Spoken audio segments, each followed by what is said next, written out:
master, yeah. Poor guy. Oh my I word. asked So him a okay, I'm few sorry, everyone. questions. Honestly, I'd kidnap you too. I just asked him a few questions, and then he said, go ask someone else. So I went to ask someone else. And then my papers weren't exactly right, so he chloroformed me on the spot. Been there. Like, bruh. Okay. Well, there was more stuff that happened. So we're at Stonefell now. Henri, when did you last play? Last played, we just left off step going to Starfall. Starfall. You left off step and everything was on fire, Yep. Uh-huh. and the special forces were taking care of it. Yep. I thought we were the special forces. No. You guys are the very mundane, unspecial forces. We're very normal. In fact, I would say we're extraordinarily normal. Alright, you guys are in Stonefell. Ethan almost bought a rock. He did almost buy a rock, it's true. The Rock was alive. Also true. Shocking. Was it? Surprisingly, yes.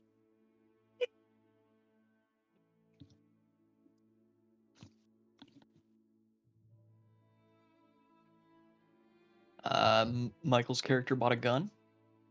Of course. Of course he did. Yeah.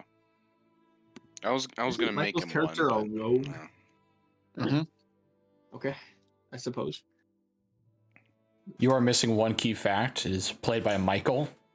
Michael needs a gun in every campaign. Yo, does Kieran happen to have 50 pounds of scrap metal in his inventory?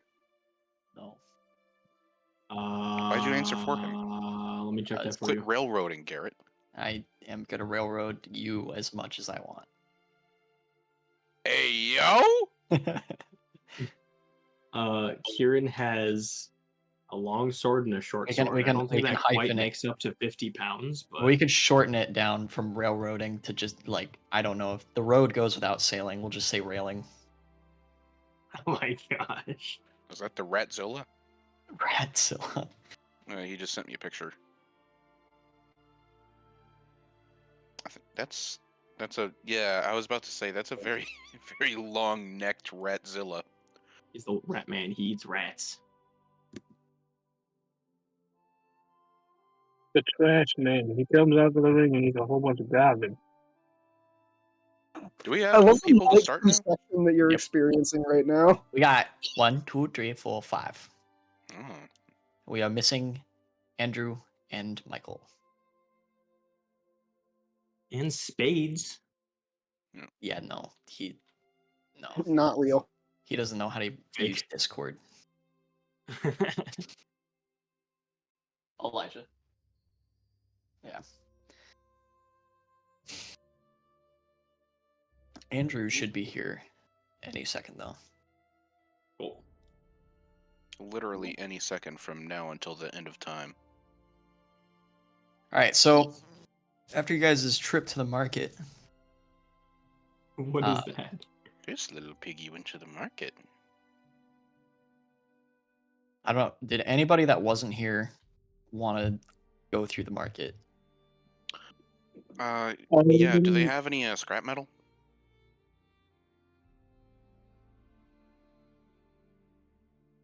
I'll pay him 50 pounds for it. Pounds is not a valid form of currency. Garrett doesn't believe the UK exists. It's time to destroy the British people. But why? I agree. Let's get started now. Oh, was that a reference? I thought we were just going to destroy them. No, that was a reference. No. Open the door, or I'm going to rocks through your windows. It's me. It's him. It's the man. It is he. Oi, mates, I'm here. You ready to him. play some Dungeons and Dragons? He's gonna do it. He's gonna dungeon all the dragons. I'm gonna. Oh, I'm yeah. gonna Me and Douglas made a deal. Dragon D's nuts. oh my. He's Oh gonna my. dungeon so many dragons. Oh, I see what you did there. I completely forgot I made that deal with him. My Wi-Fi's so fast. Let's go. Douglas, if you kill a dragon, I'll join playing. I already did. Off camera. Oh, It's So- me. who's right? I don't believe it. Play Dungeons You just have and to trust Dragons. Douglas's word. That's You know, asking a lot. Douglas would never lie. He's Why never would I lied in his lie? life. Never lied. Not once. Not once in his life.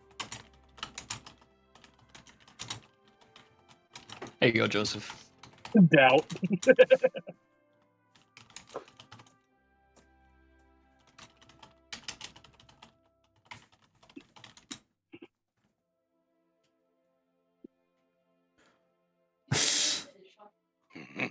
Do I want to watch this? Have you not seen it? No. Yes. What did the British do to provoke this? They talk funny. Oh man, what's he gonna do when he discovers Australians? The fact that we Brits still exist means only one thing.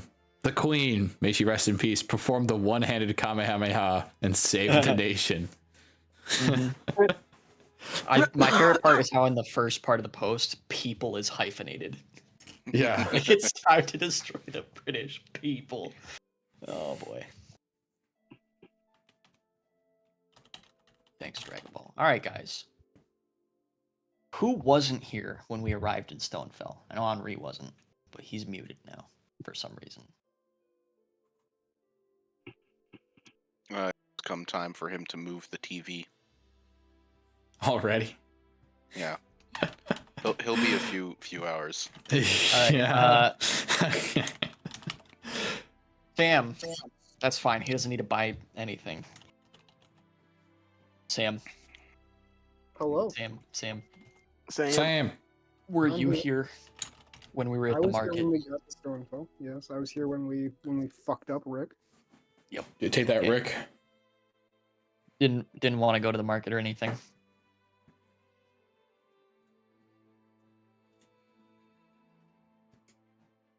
What is my paycheck? I'm back. Your you'll have to- paycheck was you have to get it from Michael. Yeah, Yeah, but like yeah. how much was it? Why It does was Michael like- have your paycheck? 12 gold because he volunteered to take everyone's paycheck and nobody complained except Andrew. I did. Yeah, I was. Gold. And I was. Douglas doesn't get a paycheck. And if Yeah, I did, Douglas I and- wouldn't let him have it. Douglas and Bumps don't get paychecks, and nobody else said anything about Adalbert going, "Oh yeah, I'll take everybody's paychecks," except Cassidy, who was there and went, "Nah, mate, fuck off. You don't get any fucking money." Fair enough. Yeah, so you have whatever gold you have, and then the rest of it you're Which gonna is have to none. try and figure out how to get it from. You'll Which have- is not none because he's not a prisoner. Or No, I mean, I walked. don't have You money. have Oh. none. Yeah, you walked out of the forest like a tree. Look at the baby Kippin. Trees don't Look at the walk. Kippin cat. How do you know? I'm a God, I druid. can't even think what's- I poked her ankle and she sneezed. As you do. You poked the cat's Same. ankle and she sneezed. Yeah. All right. So, if nobody else wants to do anything, I don't The, think I can do anything. the army's currently loading up into transport ships. Yay. Yay. Grr. Alright, time to get on the ships, mate. Oh, you know what? Maybe I can do something. Could I ask around town, like, if anyone's heard of my forest before? Sure. Do you remember your forest's name? Yeah, I just don't know where it is. Bro is In fact, not one. I don't know where I am either. Does his Bro, isn't- forest have a name? This is Bro, news to me. Not one what? mentioned his forest's name. Hold on, I have to check. It does have a name, I swear. I did send it to Garrett. Did you? Yes. It's the Silver Grove. Oh yeah, that's right. It's It's an offshoot of another forest. My forest, the Feywild. Yo, guys, should I buy this Chinese 4-wheeler for $200? Dude, Yeah. is it on No. Temu? Where are you finding this? Facebook. No, don't buy the 4-wheeler. Just buy the Chinese. Can't do that anymore, bud. The Chinese who Can't owns the anymore. 4-wheeler will bring the 4-wheeler with him. So you'll get 2 for 1. Can't own people anymore, bud. It's been like that for a while. Say that to China. That's true. I don't think the common man can own somebody in China either. Oh, that's true. Not enough money. Yeah. Not yet. Yo, if anyone wants to go to that's Antioch, the issue. if anyone Not wants to go enough to Antioch, money. California, there's a free 2009 Polaris 4-wheeler. Oh, it says stolen.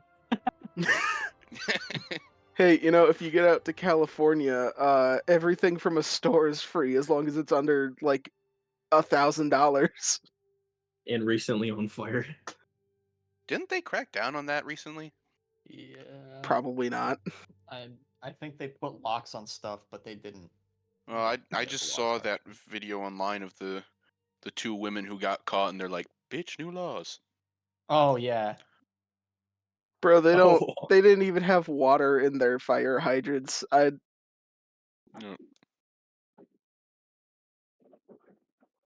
Sand in their fire hydrants. No, what would you put in a fire hydrant if not fire? I mean, that's why it's called a fire hydrant. Duh. That makes sense. All right. That Anyway. explains a lot. Anyway, as the army is continuing to deconstruct the wagons and tents and camping gear and stuff, and load all of their stuff into transport ships. By the way, Oh, sorry. Kieran, it occurs to you that it is technically your job to break down the prison wagon. Yeah, The mercenaries. Maria seems very excited at the prospect of being on a ship. Okay. We're going on a ship. We fucking love ships. Maria loves the ocean. Kieran's gonna direct the party to break down the prison thing. He'll, I guess, just explain how to do it. Maria will You would know. comply, and the entire time that she is dutifully taking apart the prison cart and like packing it away, he is talking non-stop about both. Well, yeah, Maria, you seem Kieran is pretty very excited amused. about the boat. But of course, to forge the sea is among the greatest trials any paladin of Bia could attempt. Yeah, I'm Okay, pretty I know happy right now because we just started, but the TV people are here, so I must go. Oh my god, we called it. We called it. Why are the TV people there at 7 o'clock at night? I The set up a people are my TV. mother-in-law. I set up a TV like yesterday. It's gonna take at least 3 hours. Yeah. This is Audrey, this is the here's this best. roleplay that we need specifically you for. Oh, this All right, everybody's helping them make crafting checks. cool. No, I'm not. Religious objection. Can I have disadvantage because I'm scared of boats? No. Can I have it's not a advantage boat, because it's I a really wagon. like boats? This is the first Dang it, ship I've natural been on 20. that I haven't had to pay to get on. I got a 15. Can I go ask around town? We're breaking down the cart. I'm not. Okay. Yes, you are. Yes, Joseph, you can ask around town. Good. So I have Make to a make persuasion crafting check. Yeah, make a I'm gonna crafting check. persuade the town.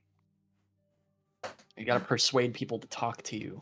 They don't just want to volunteer information to random strangers, regardless of how trivial it is.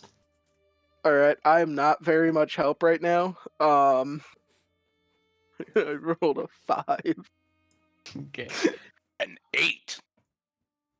All I've right. never broken down a cart in my life. I do not know what's happening.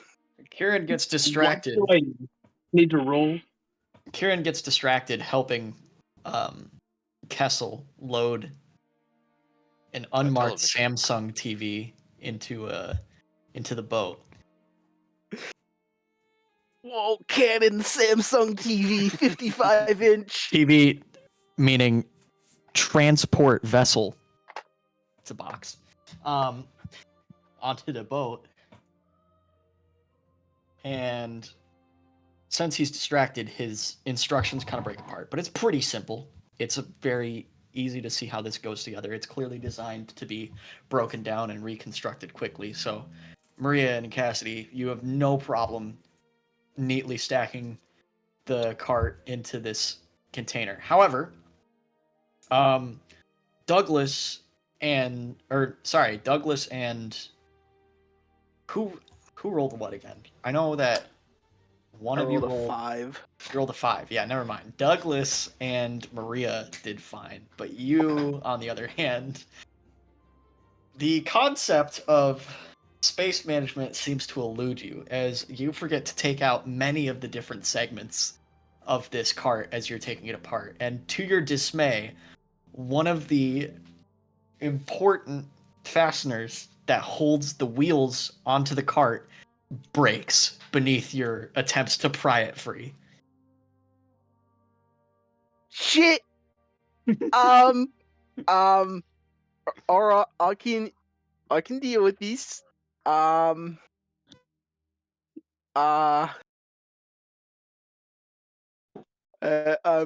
holding the two halves of this bolt or whatever. I'm I just did roll looking a at it. 15, by the way. You rolled a what? I rolled a 15. All right, you're good then. You don't break anything. I don't have spells. Paint. I'll paint a new one. Yo, what? I'm gonna use marvelous pigments to paint a new fastener into existence. How long does that last? It's infinite. Oh, okay, Yeah, it's I just permanent. create the object. It takes 10 minutes to cover 100 square feet, so I don't think this fastener will. All right, make a performance It'll check. take you like 10 seconds, yeah. Let's see.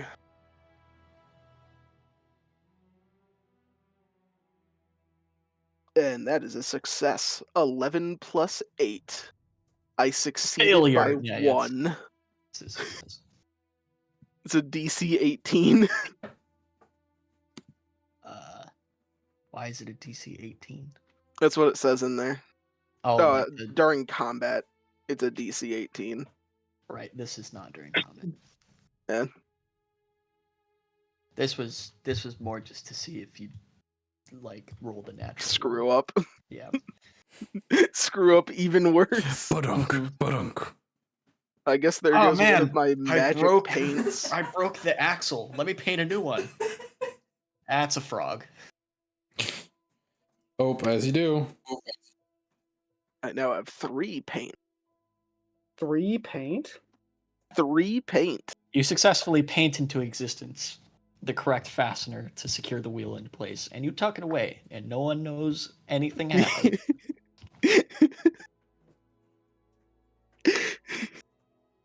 I just the rest of the party just hears a shit and painting sounds for a couple seconds, and then sploosh as I toss the broken fastener overboard. Cassidy, All right. what's going on over here? And why is there No, clearly a new fastener with Full Metal Alchemist style lines all over it? No, mate, it's fine. There's nothing wrong. I didn't break anything. Why does it look It's so always low looked like res? this. It's a low It's resolution. How is it always- working? It's always looked like this. I don't know what you're talking about. This is the exact fastener I pulled off of here. Douglas, as a professional gaslighter, is gaslit into thinking that you're right. I was gonna say I rolled a 25 for deception. You know, DC was 2. You got it, man. DC was... That's so believable. All right, the wagon is successfully put away, and people are loading up onto the boats for the last-ish leg of your journey. And while they were doing all that, what is the result of my thing? Ernest, Yes. what did you roll for your check? 8.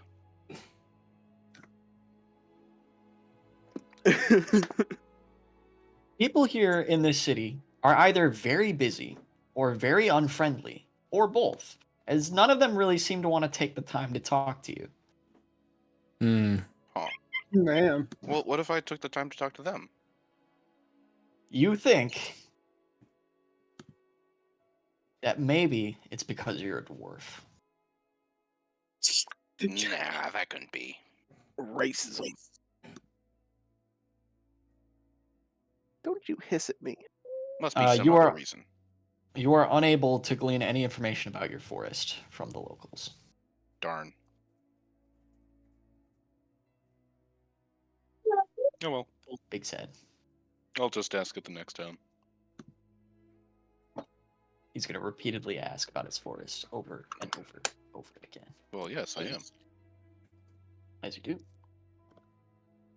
Unless anyone else has better investigation methods. I don't. Nope. Oh, that's what I thought. Going to ask people who are not involved in any way about his forest. Mm-hmm. Cool. Just wanted to confirm that's what the plan was. All right. So, as you all are collecting yourselves and loading up the ships,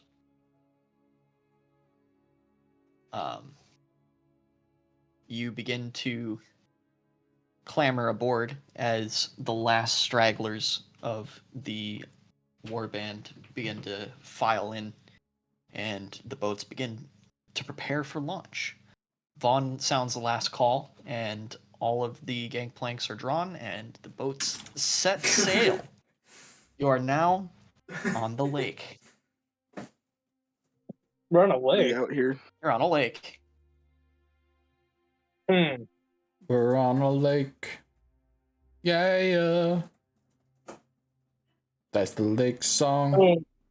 Yeah. You're on a lake.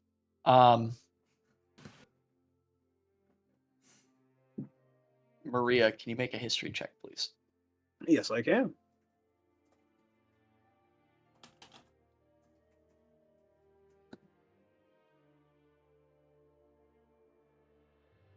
That's a rock solid 14. Okay. We're doomed. Douglas, can you make a history check also? Uh-oh. Is this related to stonecraft? No. Okay. Then I'm gonna warn you. I'm not gonna be as good.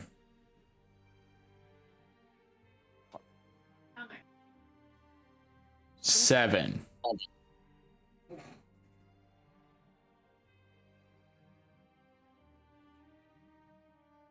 Okay. As you guys are sailing out from the bay, you notice as you get further away from the docks and ships blocking your sight that this lake is entirely red.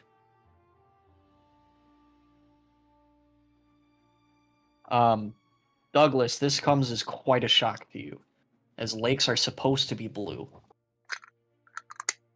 At least the underground lakes are all blue. Right, because water's blue. Right. Water's wet. Must not be water then. Maria, this is not very surprising. as you have heard stories of the lakes that were caused by comets falling from the sky, which is how Starfall got its name. But Douglas and Ernest find this incredibly surprising. I do. Water's supposed to be blue. I mean, not necessarily. You could just have a lot of iron. I'm going to reach my hand down and take a sip. Don't do that. Reach your hand down off the Don't boat. do that. Okay? You're gonna reach. How big is this ship? Large. Okay. This is so a I need to reach a certified bucket. dysentery moment. The Hold on. ship's large enough You- to hold 20 people comfortably. You want to borrow Bumo's noodle arms? When did he show up? He's always been you could here. go down to requisition Rick and ask for a ladle. Ugh. A I'm very gonna get a long rope and a ladle. bucket. At that point, Said what? I'm just gonna get a rope and a bucket to do it. At that point, I was gonna say that you should tie a ladle to an oar. that is a fair point too. Is this something that you're actually going to attempt? Yes. Okay. Or maybe a You bucket locate to an a oar. rope and a bucket and begin tying them together. This is a bucket. No. Yes. Dear God. There's more. No. All right, so Bomps, you are able to get a bucket full of this crimson liquid. I'm going to take a sip. Okay. You take a sip. It's awful. It's the worst water you've ever had. It's clearly it's clearly brackish. There's 100% salt water feeding into this lake. And there's another weird flavor that you can't quite place that is just not pleasant at all.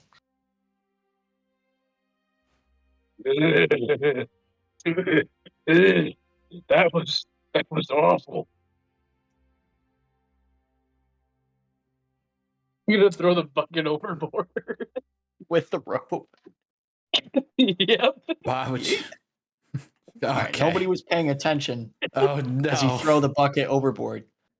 But a few minutes later, a young man comes out and looks confused as he has a mop but no bucket to place it in. No! No. No! This was his bucket. Womp womp. BBEG. Mop Mike. Question. Mop like this is his villain arc. Since one gemstone paint normally covers 100 square feet, and I use that one to just paint the fastener thing. Could I use the rest to paint just like 5 buckets? Sure. Oh, Five that's buckets? That's a 10 persuasion. That's a Stanley 10 Parable type. That's There's a successful 10 attain. 5 performance. buckets. What's I the got bucket 5 supply buckets on this now. ship? You wouldn't know that. You gotta 5 talk more. to Rick. Yeah, you gotta Rick's talk probably to on Rick. another ship. We don't need to talk to Rick anymore. We can just get Cassidy to make all of our stuff for us. Bucket supply is at least 5 now. Nice. I'm gonna give the poor mop guy a bucket. I Bucket can make Bill. a bucket if it's like out of metal. Where are you gonna get the scrap metal? Henri's sword. Good And then call. I'm gonna add the other. I'm gonna He add the doesn't- other he 4 doesn't buckets need to it. my inventory. Henri's sword? You mean the He doesn't magical need it. pack weapon? He doesn't need it. He wouldn't notice it's gone. No, he wouldn't. You know what you do notice is gone? What? Rick. Rick is not on this boat. I If I thought I was turned- feeling a little too happy. If I turned Henri's sword into a bucket, would that make his bucket his packed weapon? I Yep.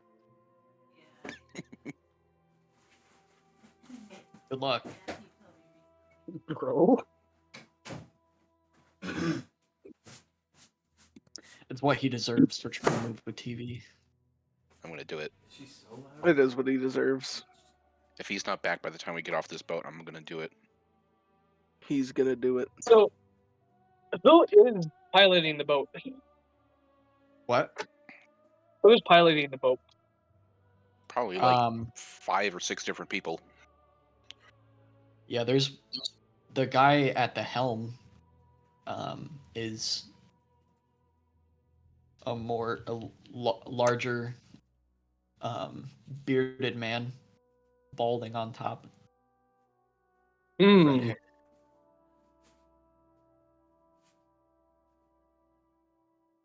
You leave that guy alone. You don't mess with him. Don't break his mind like you did to Ivar. I think that was his name. I didn't talk to Rick You at mean all. Rick? No, that wasn't his name. It wasn't his name. So, Oh, what are you saying? He said it was his name himself. Even his boss agreed. No, he Oh, didn't. that's I right. asked him. Ethel did then call him Rick. No,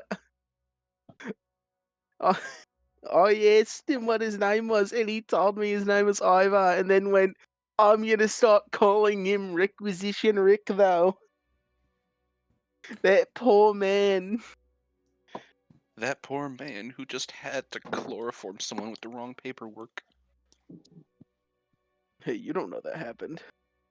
Oh, that's true. I don't. Poor Rick.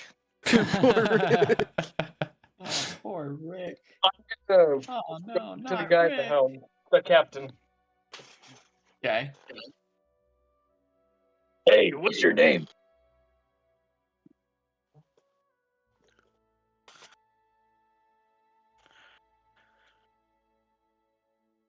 Sven. Why? What?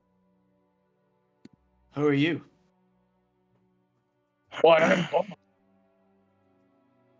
I'm part of the war band. So, you've been sailing the ship for long? Ain't you the guy that got into a scrap with the young lord there, eh? Yes, that'd be me.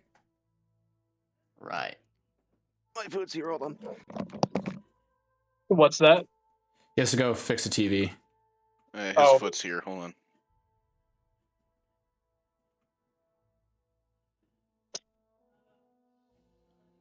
You Can you teach me how to sail a ship? No, not right now. I don't have the time, and I wouldn't do it if I did have the time. 'Cause you're not supposed to be able to leave. What do you mean? I'm not supposed to. I mean, I'm here. Leave. Right, but you're a prisoner, so I can't exactly be giving you more means of hightailing it.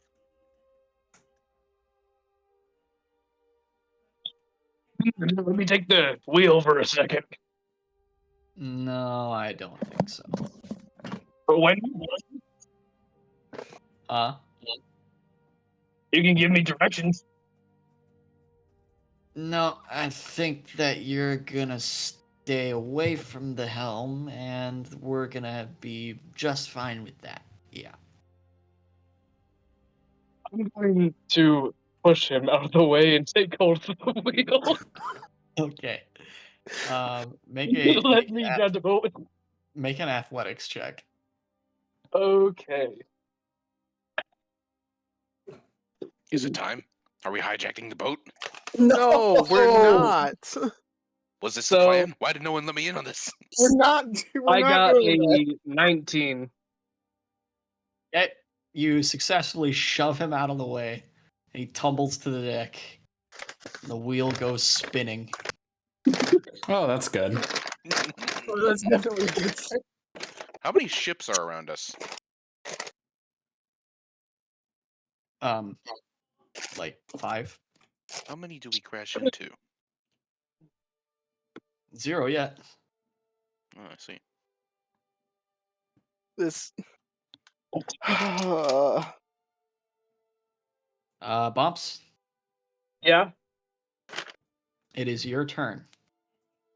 Or what? It's your turn. Like, Initiative? Oh, It's no. your turn because you're acting in your surprise round. Oh, gosh. Right. okay. So I can't just steer the boat now. I have to do something about the guy. You could steer the boat. That's a viable action. You gotta kill the guy. No witnesses. I think we're gonna have to kill this guy. Stealth mission. Oh. How close are the other ships? Boarding action.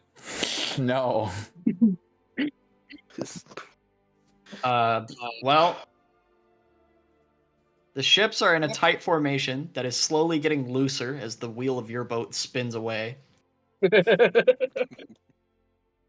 about 20 feet between each of the boats. I am going to go hard to starboard. Okay. You yank the wheel hard to starboard towards one of the other boats. No, let him cook. I don't think I would be able to stop him.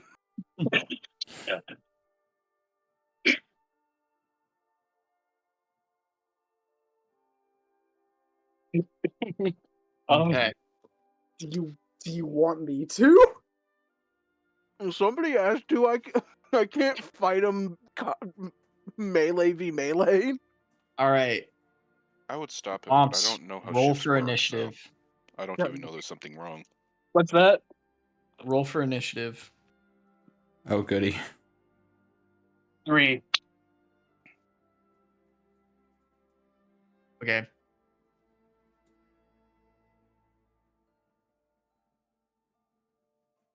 As you yank the ship hard to starboard,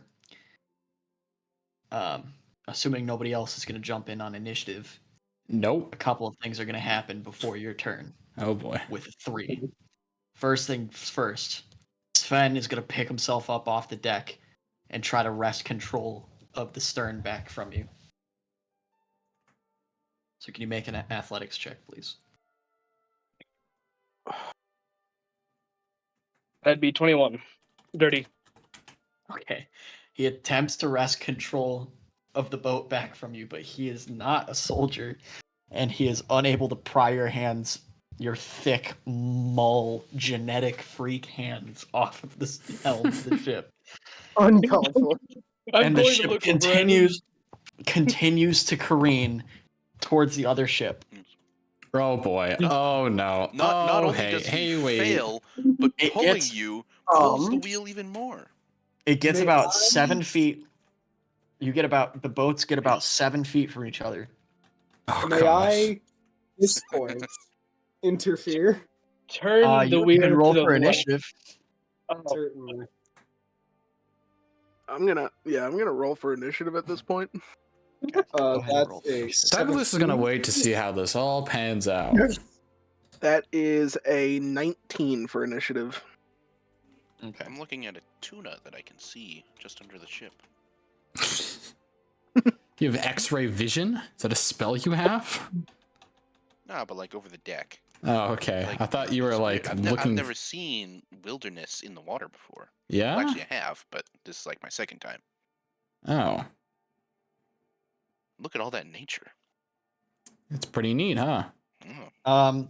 So the ship Yeah, Douglas and careens the- towards the other ship. Douglas is joining you now. It's like, yeah, that is pretty cool. The ship careens hard to starboard, mere feet away from the lead ship of this formation. And you see a figure run inhumanly fast across the deck of the lead ship and leap over the railing, putting his there arms he is. out to either side as he catches the boats between each other and stops the momentum of the Oh my boat that gosh, you he just Captain swung into the other America one. did. He Captain Oh America my did. God. What? He reversed Captain America it. Instead of holding them together, he pushed them apart. The boat is the wingspan of an adult man's length away from each other. Who rolled the 19? Me. Hello? It is your Alright. turn. Hey! So, Michael, we got onto What? the ships, and then Bombs decided he wanted to learn how to steer the What ship, and ships? that's where we are. We're we're on leaving ships going Stonefell. from Stonefell to Starfall. So Starfall is where I get the. Oh wait, I got a gun. You got You the got gun. hmm We made sure you You got a Um, gun. Five-cylinder revolver. Okay. So I'm gonna do two things. Bumps. Yeah. We were on the boat, Does- and Bomps just like asked the person sailing it if he could sail for a bit, and he said, "No, you're a prisoner. I'm not gonna teach you how to escape. Thanks." Ooh, card organizer. All right, Yeah. Bumps. Does a And then 17 Bomps hit? went, "Nah, I'm gonna steer," and shoved him out of the way and started Uh, steering. Now you're in combat. I'm For my currently. AC. Wait, we're in combat. We're He trying to is. stop Yeah. bombs from crashing Trying to the stop ship. Bomps from crashing the ship. He was like playing with the wheel, and the boat is careening towards the lead ship. Fortunately, it stopped because someone ran across the other boat and jumped over the railing and But is yeah, it hit. between both of the boats, holding Okay, them 17 apart. hits. So you are gonna go ahead and take 8 points of force damage, All right. and then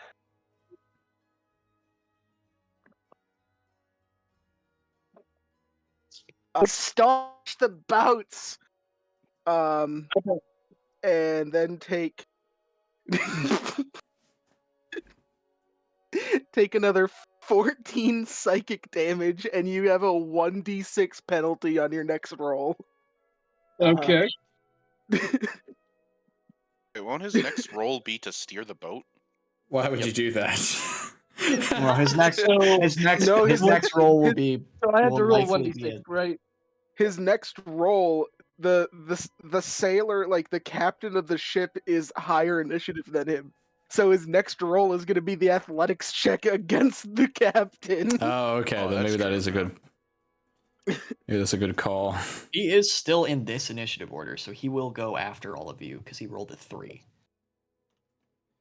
So I had to roll 1d6. No. Okay. Maria's turn? Question mark. Yeah. I would like to grapple bumps. All right. Make an athletics check. This is one of the many hardships that beer brings to the seas. Fighting Treason. on- Driving. Drunk Fighting on driving. implements. I would imagine that a soft ship would be not very suited for the open sea. Check. Bumps, go ahead and subtract 5 from your athletics. Okay.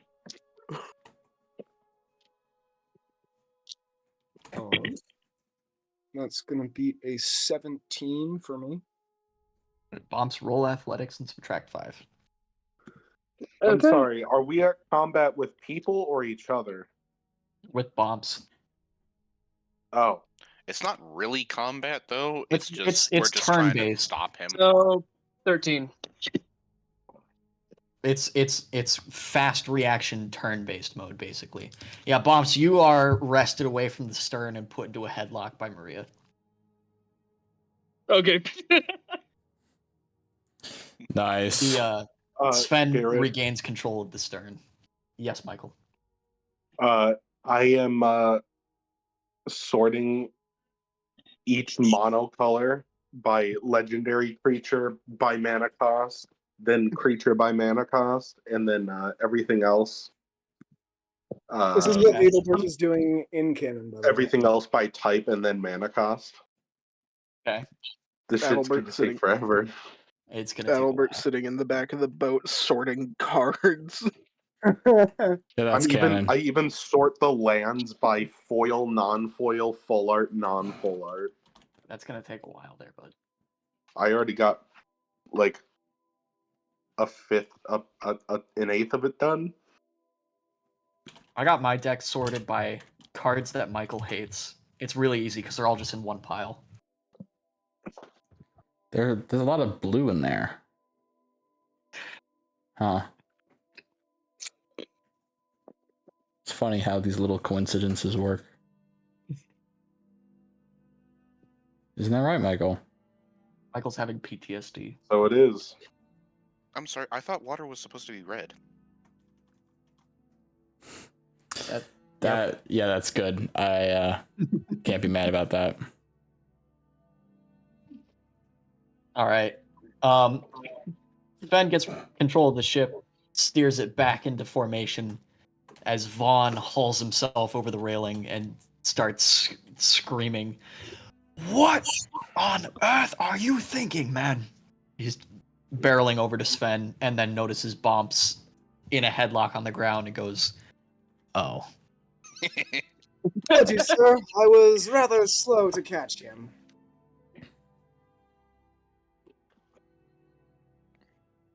Well, where's Kieran? Oh, we don't fucking know. I tried to tell you guys that he just vanishes. We don't know where he goes. I believe last I saw him, he said he was turning in for a while. He is increasingly becoming more and more irresponsible, and I'm more Russian. He is one of the 20 people on the ship. We don't know which one it is, though. We don't know which one. Without his Scottish accent, I've become more Russian. He rubs his Vaughn rubs his temples. It's bad enough when I have to deal with Kessel. Don't need two of the man. Yeah, man. I mean, Kessel is Kieran's mentor, so Yeah. I mean, They're not even mentors. They're like Kessel's way higher rank than Kieran is, but they're like buds. So right. he just constantly gives Kieran responsibilities that he is not ranked for. Cool. By the way, why are you here? Did something happen? I'm not going to dignify that. Absolutely. I recommend that when next your group posts watch, you do not allow this one to be on watch. He points at Ernest. And tie that one up until I could find Kieran. And he points at Bombs. Tying Bomps up. This is the tying bomb song. My secret Rope. plan to get out of watch duty has succeeded.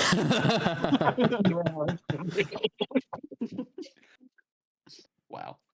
Now I will be able to further enjoy my new ability to sleep. All right, who's gonna make the tying Bomps up and rope check? I've got you.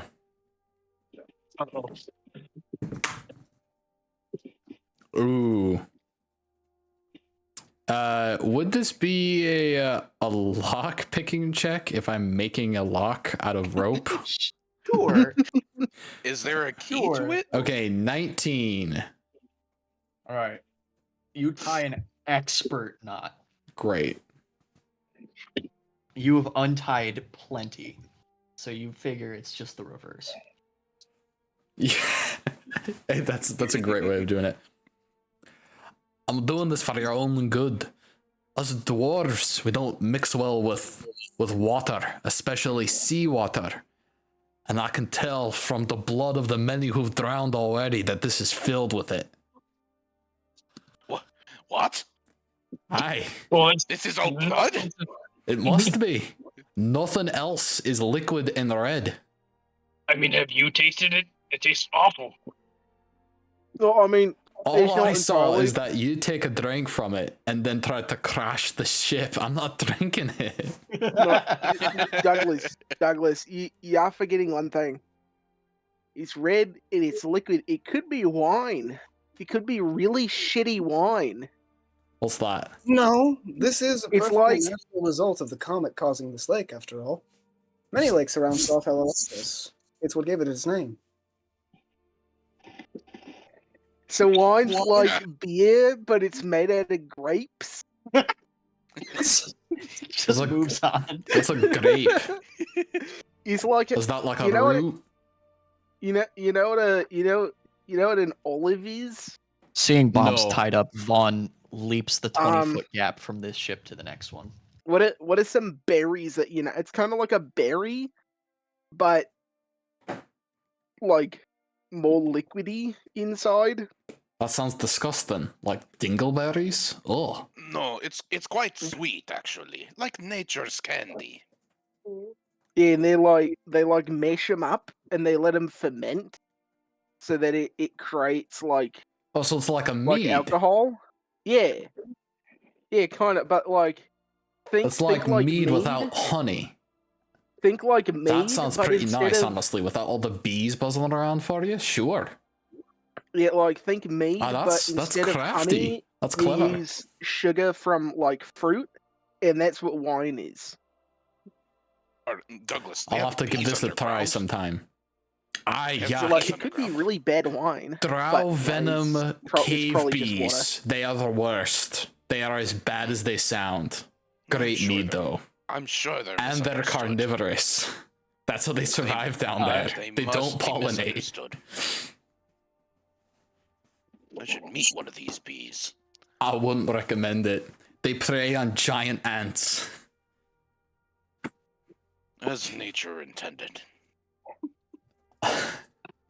Nature Yeah. is sick. I heard about bees like that. It's like they got like these killer bees down in like what's that place called? It's like the Jade place. I forget what it's called, but like they got like killer bees down there. Pretty good band. Like there might be hornets. I don't know the difference between those. What's the difference between bees, hornets, and wasps? Is there a difference, or is it just like I believe so, yes. Bees pollinate, can only sting you once. Wasps bite you, so they can do it multiple times. And then, hornets They- bite you, they so they can do still it multiple sting you, they times. don't have And then barbs. wasps are floating ethereal spirits. I was about to have I am Maria give an I'm not in-character a response to mage, how that so I was could not tell you. I know what six is, but I won't tell you. mate? What do bees and wasps and hornets have to do with being a mage? They're just insects. That's the realm of magic casters and sorcery. Bees. He is correct in this. I remember there were quite a few bees in my forest. And it Mate, is from that's where, them I draw my magic. mate, that's where bees live. They live in the forest, Yes. and apparently underground, where they eat ants. Evidently. Say, Douglas, are there forests underground as well? There are, but you don't want to be there. Oh, Because they are fungi. bee, I get it. No, they are magical, massive mushrooms filled with Oh, dragar and That drow. sounds interesting. Interesting is a word for it, I suppose. Poisonous is a bit more accurate, and if it's poisonous for dwarves, I can't imagine what happens to humans when they go down there. Merely Merely a misunderstanding. Those are self-defense mechanisms. I'm sure if you're nice to them, they'll go along with whatever you wish. They hunt in packs. And I'm not talking about the mushrooms? bees. Aye, the mushrooms. What strange mushrooms. Wait, the mushrooms eat flesh? Aye. Do you not have rove in migrating packs. mushrooms? No. Aye, there are like What? mushroom sprite things. You know, they're like mushroom men. 7 feet tall with spears and sharp teeth. No? Do you What? know the mushroom man, the mushroom man, the mushroom man? Like Well, there are all The- sorts of ecosystems. I Do you suppose. know the mushroom men? They feast on human flesh. That's the name of the episode. I do know the mushroom men. Dude, I know the mushroom men well. Like the most like exotic thing they have in Visalia are the fish people. The what? Yeah, That's they're like- unnatural. They're like Yeah, that's unnatural. You mean like I mean, that tuna hold I on. just saw earlier? Does anybody have the picture of Govatoa? I'm gonna pull out my notebook that I like my painting book and show the picture of Govatoa in the paint book. Is it Govatoa specifically or just some gnome? Yeah, no, it's the- Govatoa in the court of the king. No, Oh, like nice. the King got picture, turned into a like fish the person. Govatoa art with him holding the sword. That Gosh. kind of looks like that tuna I saw earlier. Yeah, they called like gnomes, something like that, and they're like fish people. I must Is be that Ever since right? the at one point. Douglas ever is since squinting at this weird If- picture. ever since the Civil War ended over there, they're like all over the place up north. I don't know why. They just appeared like a week after the war ended. Huh. I do love how that's just the perspective of most people. They're just like, what the crap? This like fish Yeah, race that lived in the south is coming to the surface, and they're like, whoa, whoa, whoa, whoa, wait, what? Well, I'm if, glad they seem to be living in harmony with nature. I'll have to go to Becoming one with nature. I'll have to go to this step, and like 90% of the dock workers are all fish people. I don't know if it's like a racial stereotype or if they just like genuinely enjoy the work. But I imagine it would be a racial advantage. oh yeah, breathing underwater seems like it'd be pretty good for working around.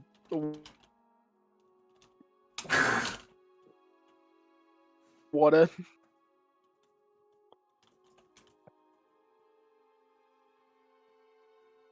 You know, I've seen fish people. I've never seen mushroom people. Okay, I just got They back. are What the not fuck? people. I've been- They're They are called toads. They are monsters. They have no did you thought not but violence. Did you not say that they can use spears? The use Aye. of tools implies sentience and intelligence. Keep in mind, a dwarf Sapiens. thinks this race has no thoughts but violence. Yeah, I'm gonna say. They are creatures of the Shadowfell who are reaching up into the surface world. I understood like What are we 5 of those discussing? words. I am completely out of the loop right now. Mushrooms from dwarven hell. There are You- mushrooms you from don't un- dwarven hell. You don't understand our discussion about mushroom people? No, I literally wasn't here. I've been spaced out for the past 30 minutes. Do you think that our Myconoid. dwarven fortresses are just for us to go on vacation? They are stationed above the chasms that lead to the Shadowfell to prevent your surface world from being invaded by the dark and shadowy drow and their minions. That and to kill local orc tribes. I had believed that they were there for political reasons. That couldn't I be mean, it. like, That's what the media wants you to think. Couldn't be it. I mean, like, this step exists to keep the fish people from coming to Indolus through racism. So,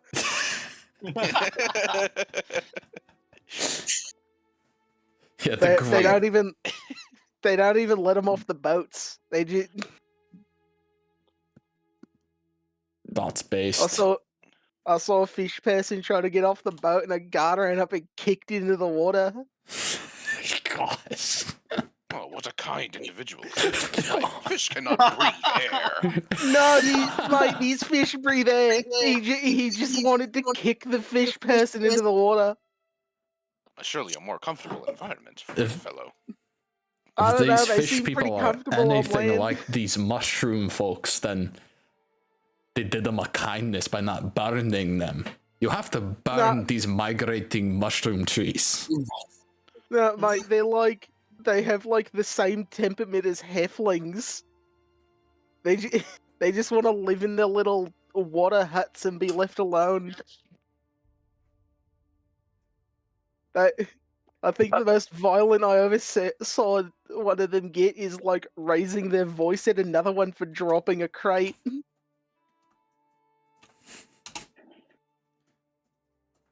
That poor trait. Truly justified. How could they be so disrespectful handling the remains of a tree? A man walks by your group holding a bundle of colorful cloths. He walks to the edge of the boat and begins signaling with flags to the other boats. Oh, hate flags. The formation flag. The formation tightens into a from all the boats being side by side to now the boats being in a line as you are coming up on a giant rusty metal skull sitting in the water. You see Look at all that scrap metal. suspension bridges running back and forth between different holes in this giant skull. Watchtowers placed on some of the teeth spearing out of the water as other boats signal to the watchtowers and the watchtowers signal back, and they are diverting traffic through the teeth of this skull into different sections of the harbor. It's a big head. It's a big head.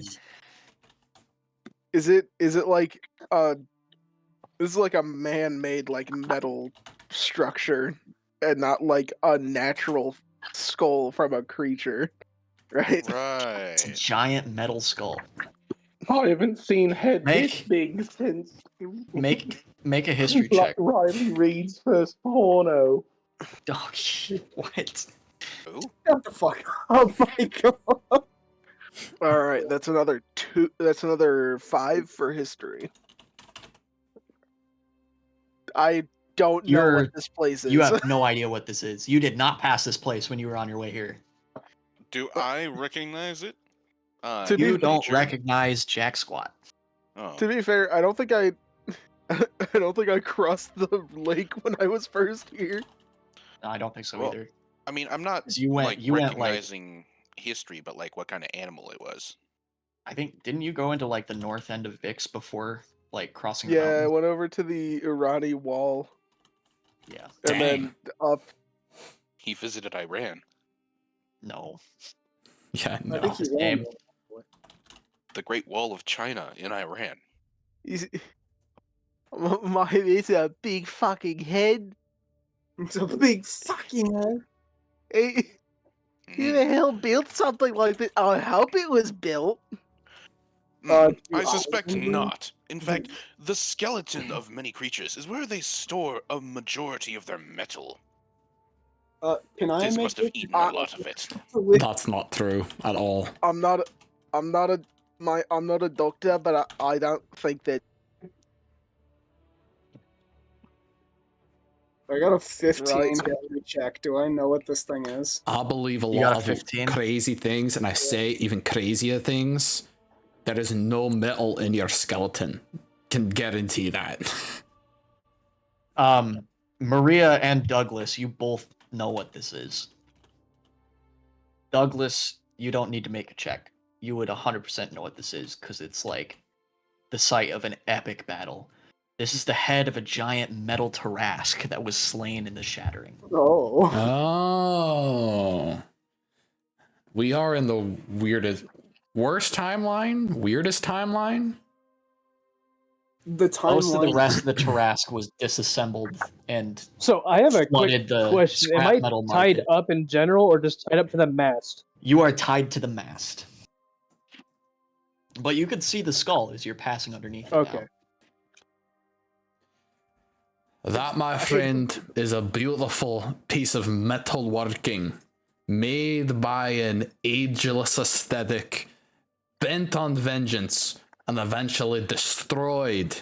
Was it destroyed in this lake or just in its main timeline location? It was destroyed, like it fell like around the city of Starfall, and Okay. it's like hundreds of mages erected shields so that it didn't crush the city. Nice. It would have fallen and crushed like a huge portion of the city, but instead like a ton of mages like diverted it so it fell like around. And it fell here.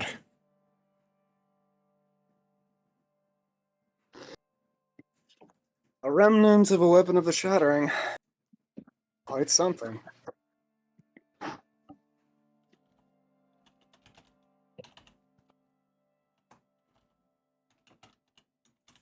So like Well, I'm going to attempt to fall asleep while tied up to the mast. or it could be like completely like out of my mind. What's this shattering? Oh, you're unfamiliar? Yeah, I've never heard of this. Yes, please explain it for the rest of us. For those who don't know, of course. Which obviously is not me. Aren't you literally like born yesterday? You don't. There's no shame in not Be right knowing back. these things. No, I think I was born. No, I don't think I was born. Okay. Well, the Shattering was the great war of the gods. On this very earth, in fact. It was, well, during the age of myth and legend, thus the only things that we have left of it are, she gestures over to the Tarask head, remnants of their legacy such as this. The scars of their battles still run to this. It was a very eloquent delivery, but I'm gonna retcon some of that real quick because it happened like 80 years ago. Ah, my mistake. Just put that in there instead of what I said. What he meant to say was, it's the newest fangled sight. It's the newest trend. It's the newest trend taking the It's- world by storm. Taking the world by storm, The literally. age of myth and legend. 80 years I think ago. I can expand a little bit, Maria. The gods fought twice. I lift up my thumb and index finger like a good dwarf does to show the number 2. Wait, so this is like if World War II, but Hitler had the powers of a god. The first time it made the planet that we stand on, the mountain ranges, the oceans, and everything like that. And it was so bad that they signed a big old piece of paper saying that they won't fight in this dimension again. And then 80 years ago, one of them decided to break that rule, and luckily the others intervened, and the world didn't get destroyed. And that's part of it, I think. No, you're quite right. That is perhaps a bit simple, but indeed. Generally considered an uncool move. Quite. Rather, an act of betrayal not only to the other gods, but to their very worshippers. I mean, you had to be crazy to pull off something like that, which is why I think the god of madness started it. That would, make sense, wouldn't it? I've never heard of that. Good. Huh. I always thought the gods were just like kind of like disembodied voices that people sometimes heard, and then they like let cleric people like fix like wounds and stuff. Not so. I- Not at I- all. I didn't know that they were like physical beings that could just decide to kill the earth just like for no reason. Well, not for no reason. The god of madness notwithstanding. Most of them are quite Jesus fuck, I cannot talk. Holy shit, I'm gonna kill myself on camera. Based. They're quite reasoned in what they do. It is why paladins such as myself follow oaths to them. We aspire to be like them, to live as they tell us, and, hopefully, achieve something similar. You wish for a second shattering? Gosh, that is. I think so. You want to do this again? Douglas wants to do this again. That sounds pretty great, and I'm sad that I missed out. 80 years ago. I think I was having a nap when that happened. I was a wee lad, only 40 years old. That young, Wait. huh? Hold on.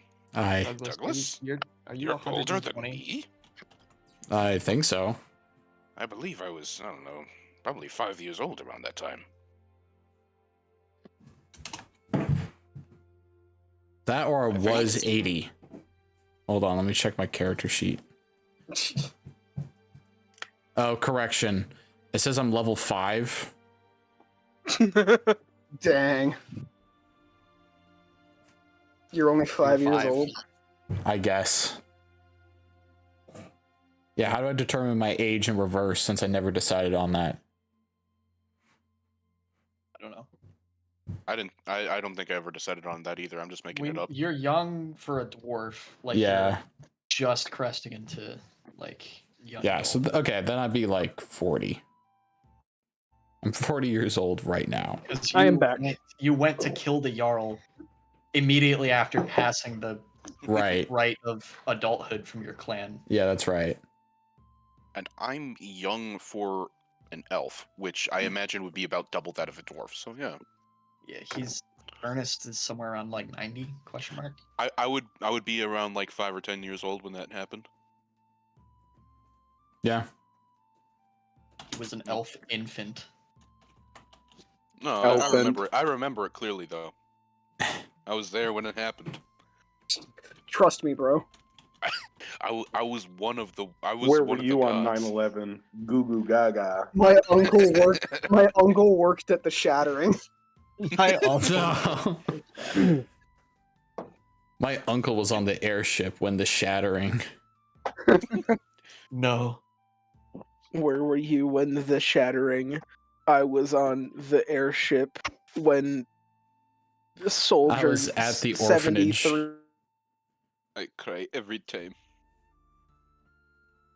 said. I was on the airship when Soldier 73 said, "The shattering is here." No. No. Gosh. Yeah, so the ships begin to file in between the teeth of the giant Tarask as they are directed into different spots of the harbor. And they begin tying the ships to the docks. Cool. Henri, come back. Henry, come back. Speaking of leaving and going, I'm gonna go eat dinner. Somebody call Henri's phone and tell him to come back. I want to He order. doesn't need a TV order- setup. I want to order some food. Somebody tell Henri that his TV does not matter. Why have a TV when you can have Dungeons and Dragon?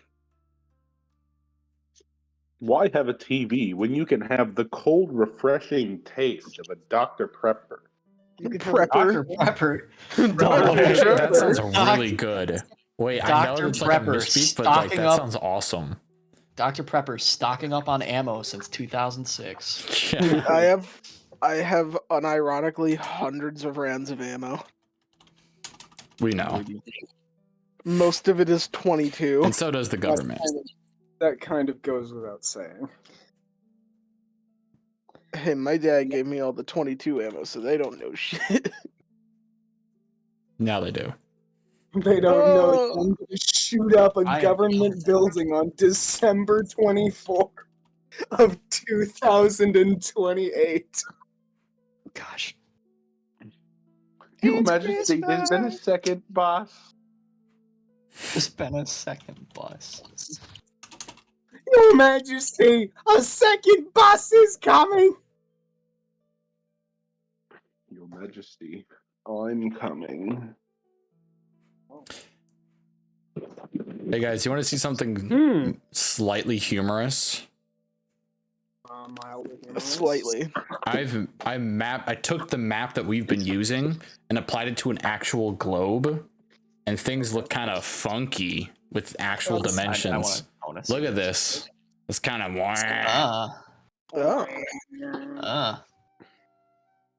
you know, That's pretty cool. just a little Isn't the in-lore world actually flat? It used to be, No. but then you guys punched a god from 5,000 years ago in his half-naked face, and it kind of changed things. And you punched him so hard that the flat world wrapped around on itself and became a sphere. We punched him so hard he a globed. AKA, it was retconned. The Great Retcon. The great retconning. Yeah. The god's name, Retcon. Yo, I mean, it's pretty darn close. His name was Day DeLon, Crab. so. Crab, giant enemy crab.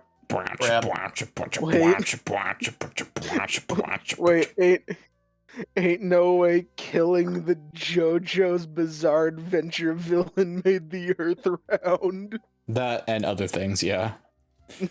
I was gonna say I found some old notes, and Daedalon was originally the name of the botanist you guys would save in the slave auction.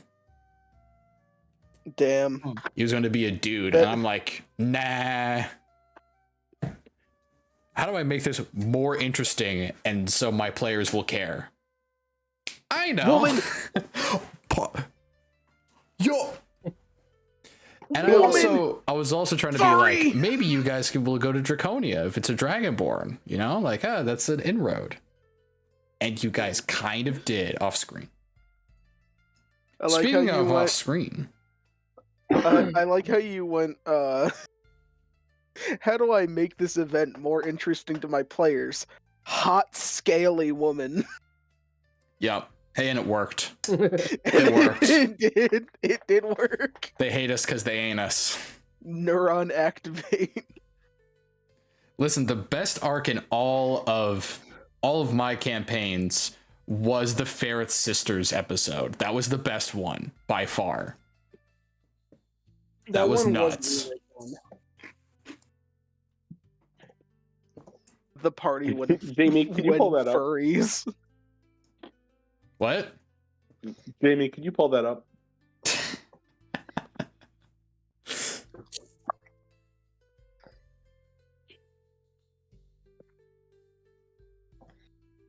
You know, I was gonna say, hey, there's no furries in this campaign for once, and now there is. Michael.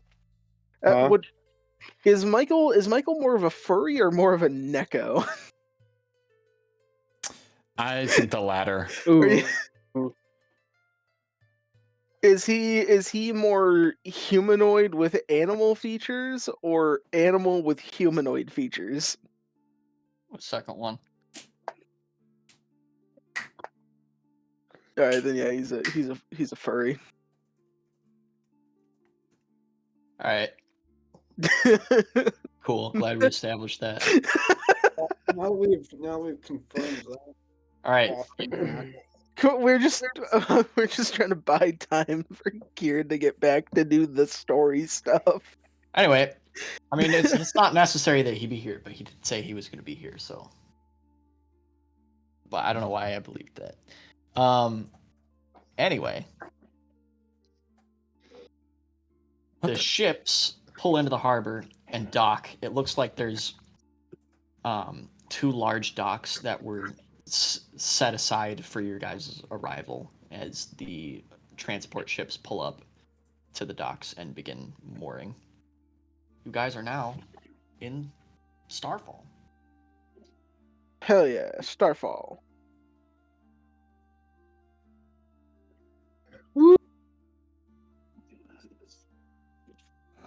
People do not move to unload any of the transport ships, as it appears that these ships are where you will be bunking while in Starfall. Oh. I already got my bunk. The mast. I'm not gonna untie bombs.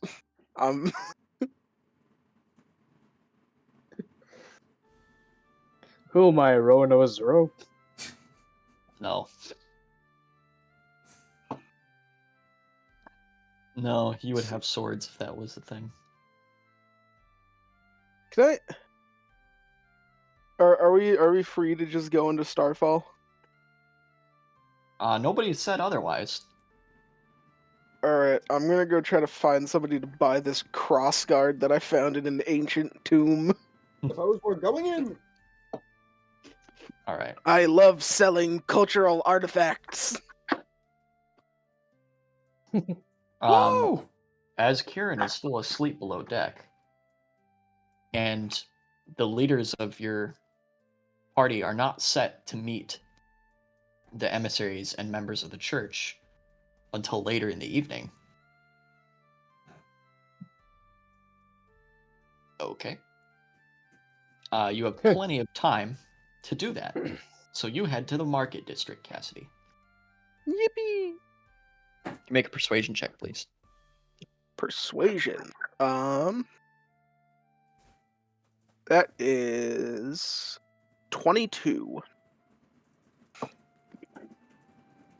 Oh, okay.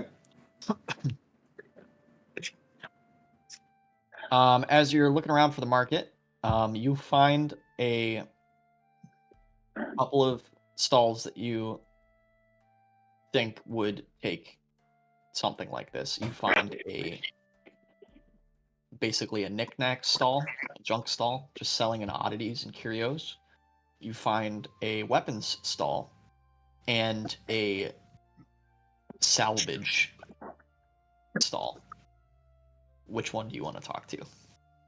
I'll go talk to the knick-knack stall first. All right, you go talk to the knick-knack stall. Sitting behind the counter of the knick-knack stall is a middle-aged woman with a pair of goggles and blonde hair that is done in a bun at the top of her head, and lots of loose straggles falling around her head and tucked between the goggles. She is wearing an old engineer's uniform for the engineering corps of the Rian military. It is clearly seen a lot of action, and has not been washed recently. It is covered in oil and dirt and grease stains. And she takes the crossguard from you and examines it with her goggles. And then looks at you, looks back at the crossguard, flips open one of her books, reads down a column of the pages, and says, I can give you 6 gold for this. It works for me. Alright. She hands you 6 gold and then pockets the crossguard, puts it in a satchel by her side, which has 2 or 3 other objects in it. Hell yeah. And she moves on to help the next customer. Yippee! The next customer being me. The next customer being Douglas. Hello. I slammed on the table a molten ball of cutlery with different spoons and forks in various different directions. Eh? I slammed down a ball of trash. It's art. What is this device? She picks it up and begins to turn it over in her hands. It's the Omni tool. It's every form of cutlery all gathered together in one inconvenient orb. Inconvenient orbs. I can't bring myself to lie to her. Fascinating, she says as she turns it over in her hands, and then begins trying to spear a piece of cheese that she had in a plate on the counter. Fascinating is a word for this. You know, How did you come across such a curious instrument? Salvaged it from the burnt down house of probably some mad inventor. Interesting. Did you find anything else there? No. I kind of shuffle around my knapsack and pull out a rusty nail, a broken pencil, a rodent ward, which is just a stone with a sigil on it, and a gelatinous blob, which was the eye of a fish from another timeline that I'm sure has degraded at this point. Yep. No, not really. I'm afraid that is all I could find. That's all that survived. Very, very interesting. Well, I am intrigued by this device. Would you be willing to let it go for 3 gold pieces? You know what? Considering how much woe I've put into trying to decipher the use of this device, 3 gold sounds great. Very well. And I will put it in my study immediately. She takes it and puts the gold in your hand and then ignores the next customer and retreats further into the tent. That can be a place to put it, yes. Is there a potion shop or alchemist things? I have an item that might be relevant for them to sell that I don't think a knick-knack shop would really appreciate. There is a stall that is selling potions. Okay. Yeah, let me jump into line for the potion stall. It's operated by a teenage human boy. Oh boy. You reach the front of the line after watching someone in front of you buy an obscene number of health potions. Is this a blonde-haired older man? No, it's not. Thank God. It's a short, crusty-looking red dragonborn. Okay. That. Crusty. Okay. It's just not inspired. All right, I go up to the teen guy at the potion stand. Hey there, friend. Out of curiosity, do you brew and sell your stuff here by any chance? Nah, man, I sell the stuff here, but I'm just an apprentice. My master runs a more permanent shop up the street there. He has me send any serious requests that way. I'm just here to get in the people that are making their way to the harbor. I have particular alchemical magical ingredients that I'd like to see your I'll be right back. master appraise before I sell him. Can I see him? Oh, yeah, let me take a look at them. I've been studying in that section of the textbook recently. Sure. I'm gonna pull out the dryad roots that I have. Okay. They've now kind of dried out and the sap is like crystallized on it a bit, and I set it down. I think it's about like the size of a. I ripped out its heart or whatever, so it's like the size of a baseball. Dry, that sounds about right. roots. Yeah. He looks at it and he says, "Yeah, I never mind. I don't recognize this. You're gonna want to. You're gonna want to talk to my master. Appreciate your discerning eye, though. You just always got to make sure.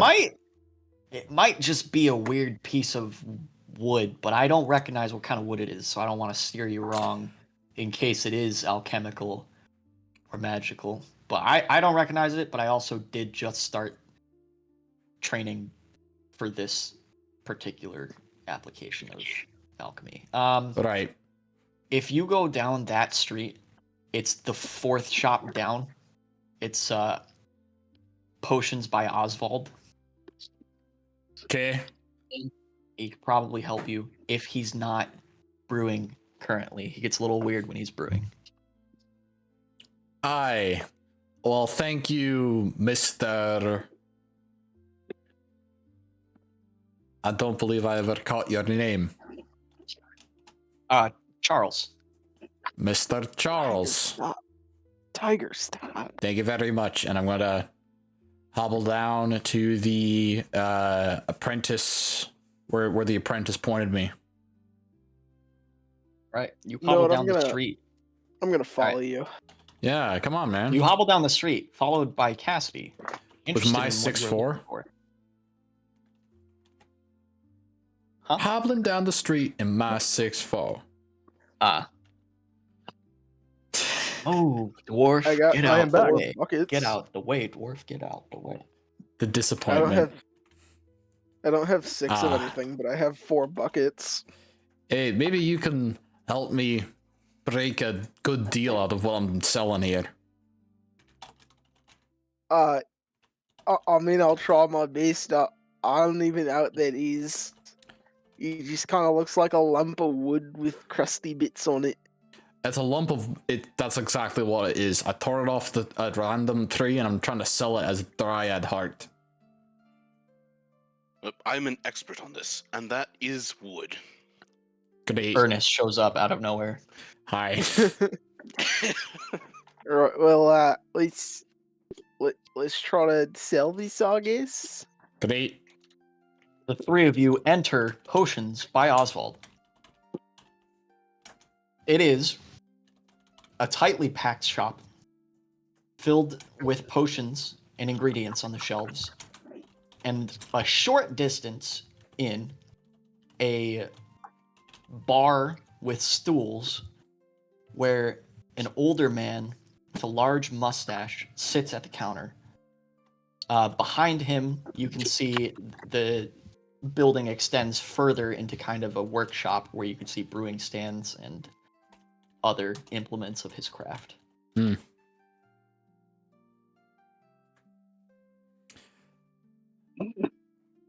Pardon the intrusion, but I was pointed to this place by your apprentice, and I think I have something that you may be interested in purchasing. All right, well, let me see it. Always nice to acquire fresh goodies. I pull out I side-eye my 2 friends as if I'm going to like uncover something really legit, and I'll place the dryad heart on the counter. He rolls it between his fingers. Just really quick, I missed that part. How did the prisoner get out? Douglas? Douglas? Me? I walked How out. did you get out? I'm a menace. We let him out. I I go I out went on with good him. behavior. My assaults have dropped from 7 a day to 2. So they're letting me go out That- more. I went out Bumps is with him. tied up. I'm his concierge. I'm his chaperone. Bumps is tied up on the mast, where the sailors have begun to play a game, somehow involving points and throwing fruit at the dwarf tied to the mast. Well, Even that though seems quite he's a mole, he looks like a man like the rest of them. That's just Right, how and- vicious they are. And Bumps continually reminds them of this as they pelt him with blueberries. Oh, mate, so you finally offloading that thing, huh? You know what? I'm just to spite them. I'm gonna open my mouth every time they throw something at me. All right, make a dexterity saving throw, please. Oh Take it boy, I more gotta and- take a look at what that. Can I join them in throwing fruits? You are no, not you're with there. me. Teleporting. What's going on? Teleporting Huh? around. Oh, I So, meant that more that as a would joke be- because I was joining in mid conversation after getting back. Oh, Well, now you're with them. yep. Yes, I Hey. would like to throw fruits. All right, you throw a Dirty fruit. 21. All right, you successfully. I swat begin his catching the hand. blueberries. Hey, don't do that, man. Hey. No, I'm trying to catch it with my mouth. No, I'm swatting. I'm swatting Swatting at Ernest because he's trying to throw fruit in a completely unrelated area. Okay, let's go with that. I win with you, and I just pull a fruit out of nowhere. Hey, slap it out of your hand. What are you doing? You're like, oh, So, I don't know. what happened with my 19 saving throw? Or 21? You begin catching the blueberries in your mouth, and the soldiers lose interest. They didn't really want to feed you, so they stopped playing. Oh yeah. I, for one, encourage throwing fruit. That's how they transport their seeds. Mate, quit throwing fruit inside of, like, stores. Alright, and you don't gotta talk about it spreading its seeds. It sounds weird. You're weird. Yeah. What is Os- weird about nature? Oswald Mate, A pulls lot a of tome. things. Oswald pulls a tome off the What's shelf that? and begins flipping through it. Ernest, if you pull out another fruit and try to throw it in this man's shop, I'm gonna make you sit outside. Outside in nature. You know what? Sure. I will just go outside myself and sit in nature without you having to tell me to, because I like it. He's gonna go sit You in exit the nature on the shop. side of the street. You exit the shop into the busiest thoroughfare you've ever seen in your life. Nature. Nature. Nature. Bro walked Nature. into like like I don't know where I am, but I'm gonna roll with it. 1776 New York and went nature. Nature. Oh, Cisco's winding up me now. What do you want? What do you want? Oh, he's lonely because my parents just left.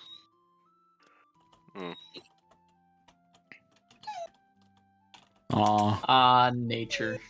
Nature. Oh, nature. Oh, nature. Man, those blueberries were good. Remind me what we're actually here to do. You guys are Fuck, here I to don't know. meet with representatives of the Rian Empire and, for some reason, the Yarn Church. I presume that is not our responsibility.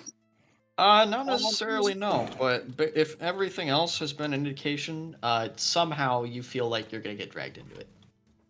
I'd You like mean we're to gonna stop drag by. ourselves into it? I suppose if it is a matter involving the Yaran Church, this may be a religious matter. Well, it definitely is, considering what we're doing is practically a holy war, but that aside... I'm sure these representatives from lands across the universe may know where my forest is. They're just from here. This is the universe to me. That's true.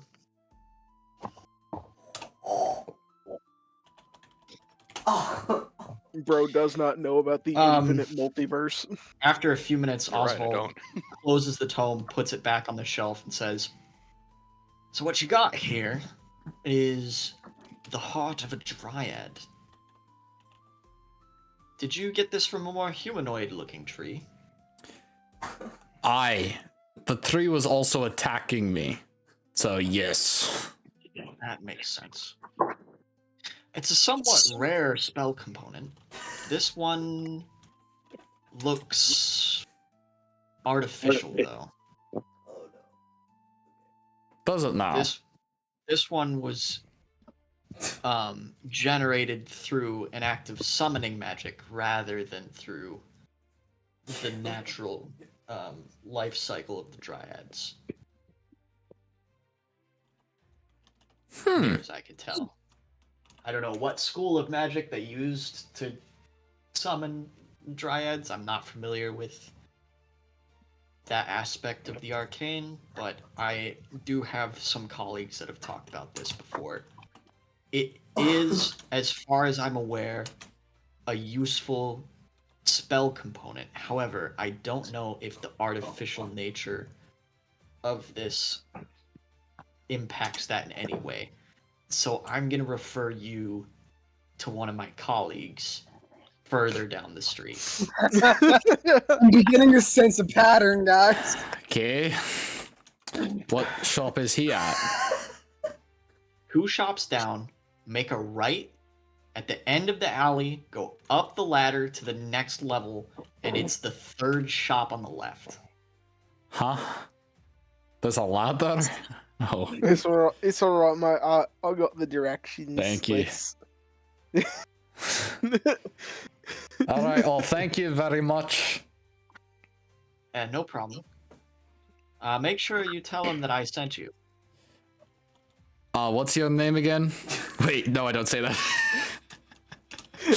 What's his name again? Wasn't it Oswald? No. The store. I'm talking to Oswald. I'm asking what the store's guy's name is. We're going to. Oh. Yeah. Sorry. His name's Aldecaldos. Aldecaldos. Great. Yep, there you go. I love how this just turned into Garrett having to make up NPC names on the fly. It's a good name for a wizard. It is a really, honestly, that's a fantastic name for a wizard. He would be called Aldecaldos. So, two shops down the alleyway, up the ladder, and then 3 shops down from there. All right, let's go. Thank you very much. So while they were doing all that, can I ask around about my forest again? Sure. Make persuasion. Oh my gosh. Yes. I will find my forest. I will save my family. I will save my family. You get confused. You get confused looks from most people, and one person offers to point you in the direction of the nearest forest. Oh, I'll take it. Okay. Bro's just gonna leave. Gosh, where is the nearest forest? He points in a direction and then walks away. Alright, I'm The gonna go nearest forest would be the Oakmore Forest. That's 3 or 4 days away. I'm gonna start walking. No, someone stop him. I stop him. We can't let him go there. It would either be the Oakmore Forest or the forest north of the Irani Wall. Don't worry, I have Goodberry. What, you can't? Are you telling me that you can't pronounce that, Andrew? I don't know what that first letter is. Me neither, man, and I wrote it. What is that? It's a 3. Yeah, is it a 3? Three-Wendeer. It's a 3-Windeer. I think it's it's Ewendeer. I'm pretty sure is what it is. It's 3-Windeer. Yeah, 3-Windeer. Huh.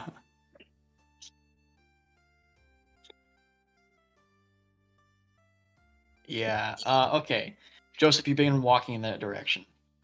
Yep. I grab him. No, he's not. No, he's not. No, that's We're definitely separated. I left before you. All that's right, definitely well, not an E. I tried. Yeah, is it an L? Lowendeer? That's not an L. It's a weird font. Because if you Oh, look is at it? It's a Z. Isocross, Is it a Z? it might be a Z. Zwenedier, yeah. Where are you looking on the map? Zwendier, Oh yeah, I think because that's... puzzle. It is Because Puzzlewood. It's, Yeah, okay. It's P3 wood. P3 the wood. Weird font, who this? That's a U. Puzzlewood is how Seeker's horse got his name. It's the U. Isn't his horse Left named in- Puzzle? Yeah. I thought his love horse was that. named Horse. It's Seeker's was horse. named Horse. Seeker Horse. But- It was named Seeker's horse, and then it helped us escape Puzzlewood when we got stuck there because Fey magic, and so Seeker named it Puzzle. Right. I think Oh. Taka-Khan mentioned, like, if your horse does something, you know, you name your horse after something great that it did, right? Yeah. It solved the puzzle. Oh goodness. What was It solved the Massacre Girl puzzle named on after? Puzzlewood. What was Massacre Girl named after? What great Hmm. deeds did she accomplish? Where I was mean- Massacre Girl in 1942? Massacre Girl was the horse of a bandit. Where was Massacre Girl during the shattering? No, no. Where? On the airship. Freaking Nexpo. You guys know the YouTube channel Nexpo? Oh, I love Nexpo. I don't. Nexpo's like intro with the animation. Yeah. September 11th, 2001. No. Where was Massacre Girl the horse? If the minions were in the Misfits universe, they would serve Massacre Girl. No, they wouldn't. They only serve bad guys. Oh, that's They true. loved guy. They deserved it. That's right. They'd God, serve more guy. Could you They could you serve bad imagine? So they always served like an incompetent bad guy. Like Lord Guy. Could you imagine Diocles having to deal with the minions?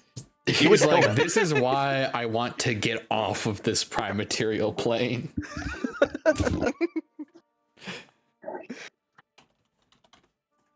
All right, you arrive at the shop. This one seems older, in an older part of the city, and the windows are very dusty and unkempt. I open the door. G'day. You open the door. Douglas, you've better memory than me. What's his name again? Don't say it. No, I don't remember his name. I don't remember his name. How can I remember his name? I asked for it like 5 times. I don't know. I don't know. You Ethan open the doesn't know. door. You open the door, and you have to move a pile of garbage out of the way as the door doesn't swing fully into the shop, and there's just clutter and junk all over. Hello? Hello. Be with you in a moment. A man's voice comes from the back of a shop. But you don't see anyone.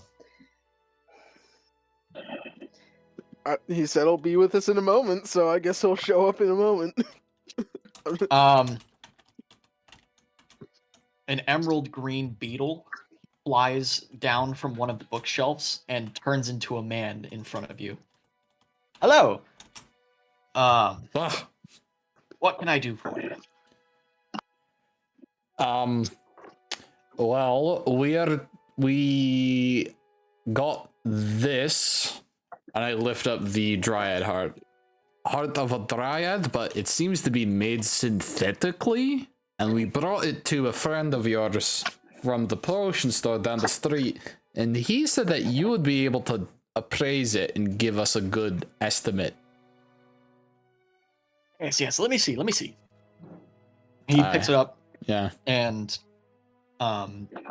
A monocle appears in his hand. He looks closely at it and says, "Ah, yes. Ah, yes. Oswald has a good eye. This is indeed the product of conjuration. A little bit different from the real thing, but still usable, although not as pure, not as strong.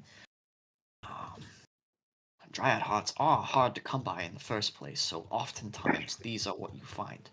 However, even these are somewhat rare, as the level of conjuration needed for this is not necessarily an easy task. Your average wizard can't exactly just whip a few of these together and sell them for a profit. Especially considering that the less experienced you are, the more components are required to go into this spell. It really does open some interesting questions about supply and demand for magical artifacts. I was writing my dissertation on that. You know, so how much, like, can I sell it for, though? Oh, yes. Well, let me check my records. He reaches into a pile of books and pulls one out, flips open to a page clearly marked Linguini, and then closes it again before moving to a different book. Just a moment. Right, yeah, take your time. Italy is now canon. It's been yes, canon. Sorry, it was a... Linguini is the name of one of my colleagues. That was a book of listed registered mages in the city. Wrong book. Ah, yes. Linguini the Magnificent. Actually, his title the Wise. His title is actually Linguini the Green. Huh. Linguini the Stupid. Linguini the Stinky. Is he actually green? Is he like a... No, he's not actually green. He's just silly. Andrew. He's one of... He's not actually green, but he has...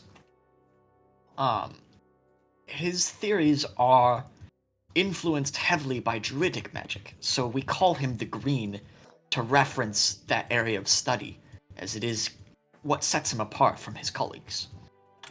I like how this is just barreling slowly towards Douglas getting completely found out for trying to sell garbage. Oh, this is a genuine thing. I just lied to Cassidy because I thought if he thought it wasn't real, that he would try harder to sell it. That's funny, actually. Andrew. Huh.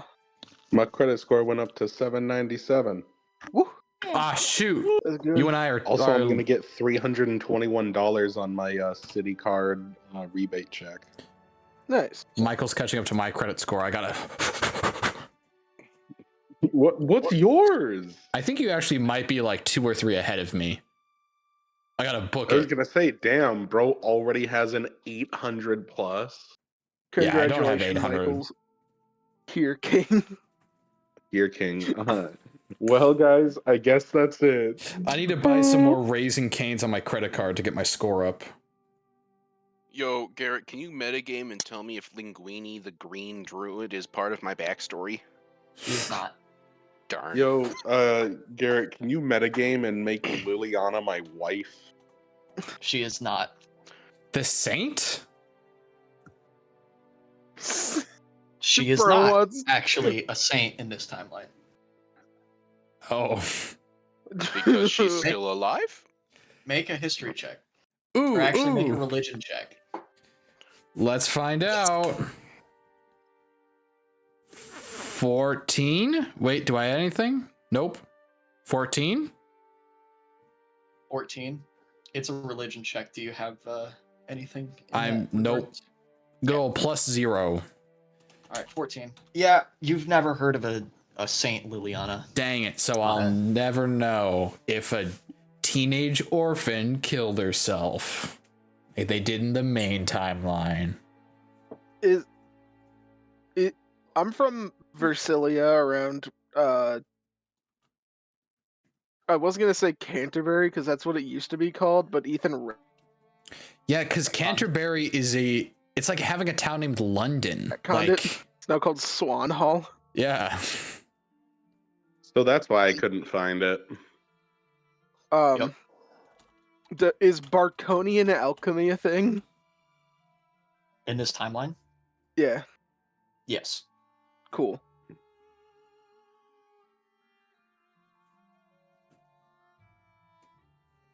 What about Borsarian alchemy? Yes. No. Well, they're two basically diverging like schools I of know alchemy. that's the joke. That's the joke. That's You're a joke. There's a third one in this timeline, actually. There's a third one of the normal timeline. Pangolin? What's the third one in the normal one? So there's Benelli, Borsari, and Bark are the three. Okay. Benelli bros making shotguns. Yeah. Yeah, Saint John Benelli. Yeah, the third one in this Real life Michael has been doing nonsense. What? There's a third offshoot from like it was just one and then it kind of split into three. Nice. So it's Borsarian, Bark, and then Boomian. Boomian, eh? Yep. Is that related to that comet? Boomo? Boomo? Wait, Boomo It's was actually an alchemist? Boomo's mother. Oh, and her name is also Boomo. Yes, that's why it's so hard to find her. Oh, that's true. Every time you try to look for her, There you is a just large find amount of yourself. debate. There is a large amount of debate in the academic world over whether or not Boomian alchemy is in fact alchemy or a branch that many people posit is potentially applied philosophy. That's all that science is. It's just applied philosophy. That's hilarious, though. It involves things like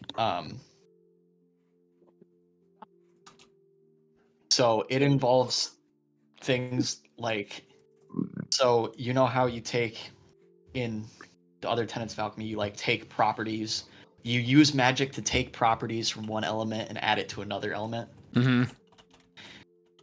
In Boomy, there's an antithetical version of that where you use magic the same way to prevent properties from being transferred from one element to another. That But might it actually goes work. beyond that. The place where this diverges is that so trebuchets use like Where could this go? Where could this go? Okay, catapult, right? A catapult stores energy to cause it to be able to launch rocks. A Boomian catapult uses the same energy storage interface to prevent it from launching rocks. Oh, jeez. So if you don't cock the catapult, it will consistently throw rocks until you do. Wait, what? This is why several people have posited that this is not alchemy, but rather applied philosophy. That's miracle work. But it works though? It works? Yeah, it works. It's problematic. The only people that have tried to use it have caused major damage to the instances where it was used. Dang. All right. And that applies to several other things. I don't think Boomo has ever even Like touched clocks alchemy. are constantly wound up as long as you don't wind them up. Yes. Oh, jeez. Guns are constantly Clockwork. firing so long as they're not reloaded.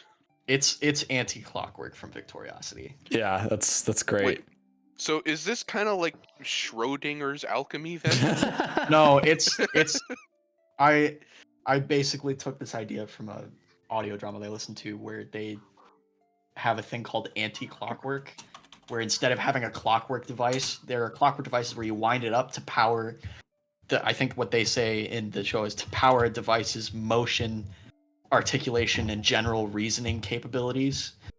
And an anti-clockwork system uses the same method to stop a device from working. So if you don't wind it up, it continues forever. That's so stupid. It's so dumb, but it's funny. I like it. That is funny. Okay. So yeah, Bumo made that. That's canon. Way to go, Bumo. Or I guess that's Good canon job, in this Bumo. universe. Yep. And this is Required the Canon dark in this timeline. non-canon universe. All This is the dark. it has time. not seen wide application for A, its destructive nature, and B, its confusing and mostly misunderstood cost of implementation.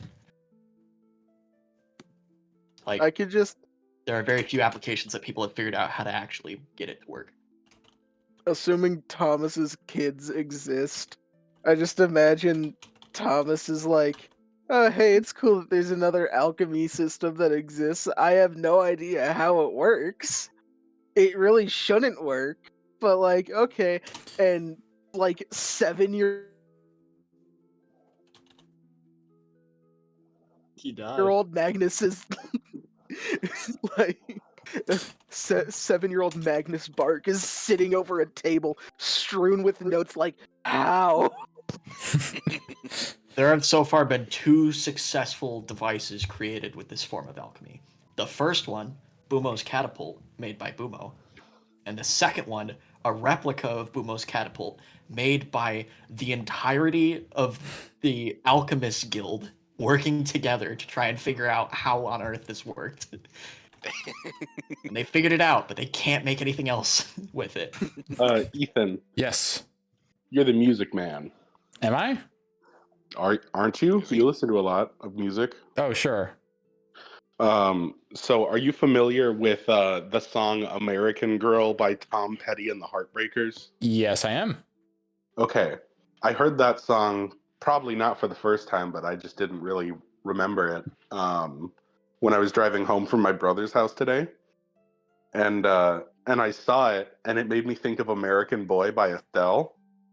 So I messaged my music friend Nick, and I said, you know, Tom Petty and the Heartbreakers fans were probably pretty disappointed when they heard American Boy for the first time. And he said, as a Tom Petty fan, I fucking hate that song. Nice. Just catching flack for no reason. I hate that guy. He didn't do nothing, but I hate him. Tom Petty be catching strays, though. For real, for real. He ain't do nothing. My boy. That's my Father, help. Alright, so Father, help. Aldecaldos, continuing to appraise this device,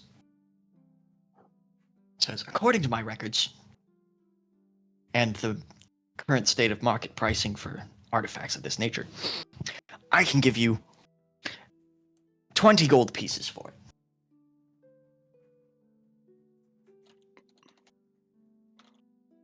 Which, if you look at the current state of the supply of these devices and the available wizards willing to buy them, it's a pretty good deal.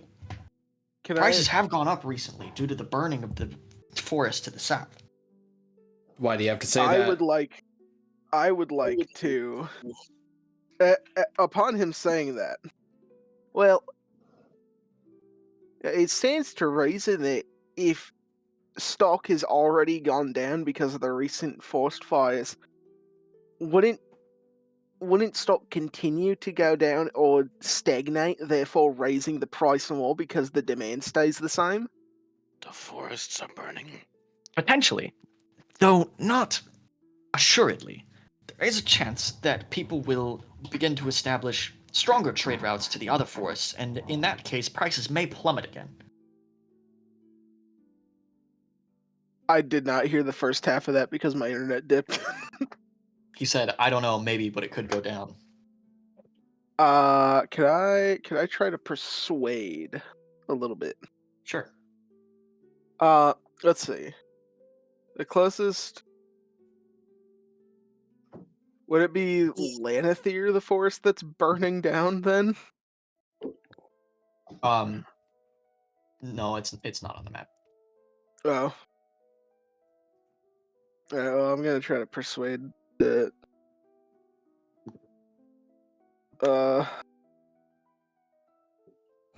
16 plus 8, 24. Well- Yeah. I mean, prices. Well, see, here's the thing. It's going to take a lot of time to get those trade rates set up. Because, you already said these things were pretty rare. And actual legitimate ones are even rarer than these synthetic ones. So, it could be weeks, months before actual trade rates get set up for these kind of items. And in the meantime, they're still going to need to be used, so that stock is going to be dwindling daily. Well, all right, I suppose I can do 22 gold pieces. Yeah! See, Douglas, we get 2 extra gold. A 10% markup on the market pricing is fair, I suppose. Prices probably will go up slightly, and I am better connected to these people than you are, I assume. I don't mean to underestimate your scholarly nature, but you do not seem the types. I'm feel from like that's- Vasilia. I didn't know these things existed until a week ago. I've lived under a rock until about a week ago, so.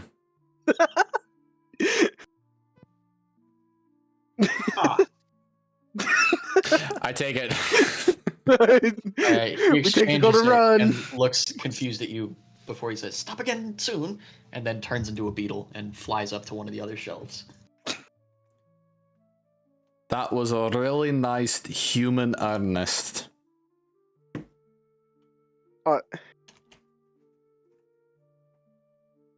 You get So 22 how's gold. how's my 22 new gold. journey going? 22 gold.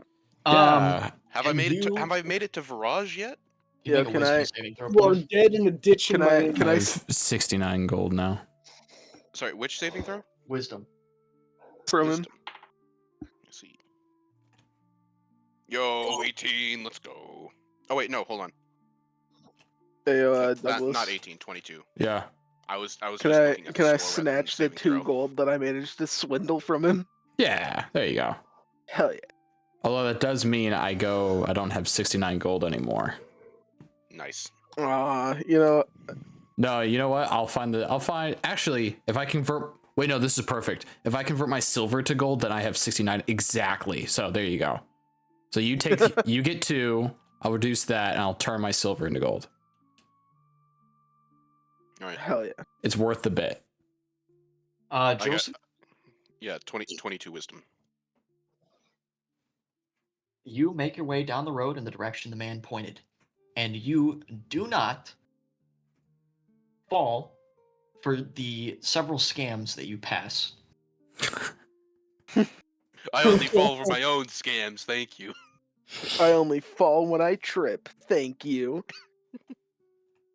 I All of only these when scams are I offering when you I money. only. Thank you. Something that you do not care about. All right, I don't. You'd be I a when great I vow of I when poverty only I. Thank paladin. you. Me. It's nice that I get the time to go to this forest after being relieved of my extra duties before on the ship. Is that what happened? Yes, I no longer have watch duty, so I have extra time. Yeah, that's right. Maybe we should have assigned watch duty on him. You know what? Let him walk into the forest. Yeah. By the He'll way, be I'm happier there. gonna ask like every person I pass by on the road outside town where the Silver Grove is. Do you know where the Silver Grove is? On the road outside of town. Have you or heard inside of the town? Silver Grove? Have you heard of the High Elves? Do you get Says to the the Silver elf. Grove very often? Oh, what what am I a- saying? Oh, of who am I course you kidding? don't. Joseph, are you asking people in the city or outside the city?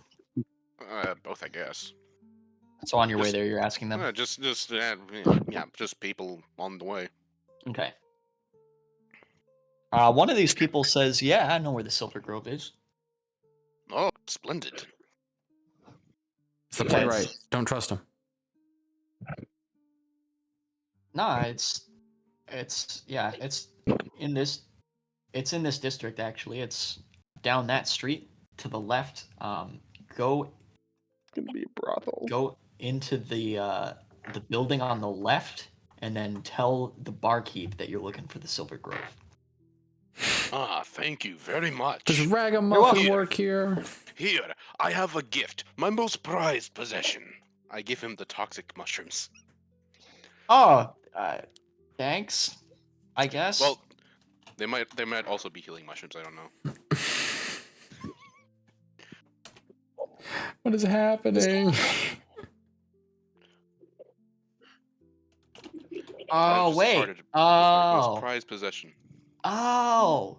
Never mind. I misunderstood. I get it now. Thank you. Doesn't He, change his directions though. He winks at you, puts the mushrooms in his bag, and then walks further down the street. It's either drugs or prostitution. Well, time to go find the grove. Both would be hilarious. All right, Joseph. You enter the bar that he talked about. There are not very many people here in the bar. There's a bouncer and a barkeep.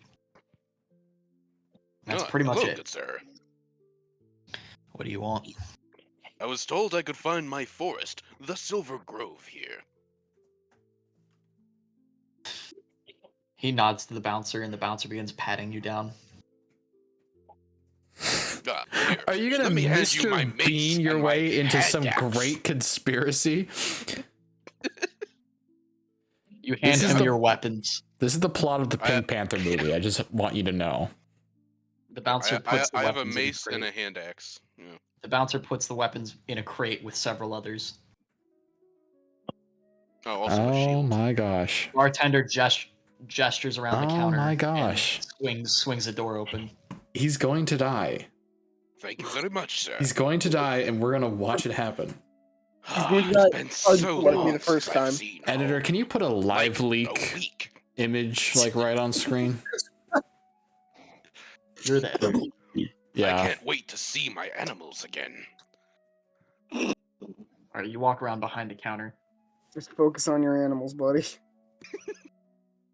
and the bartender leads you down a flight of stairs. Calling it right now, it's drugs or prostitutes. One of the two. Maybe even both. Probably Both would be both. pretty cool. They're going down a set of staircase, or they're going down a staircase. It's probably both. As you reach the bottom of the stairs, he passes you off to another man, and then goes back up to attend to his bar. The other man says, "Hi, what you looking for?" Silver Grove. Ah, yeah. That's a good one. All right, come this way. And he begins walking down the hallway past several rooms. I'm so excited. Some of the doors are closed. Some of the doors are open. You walk past one of the doors. Can you make a perception check, please? Cool.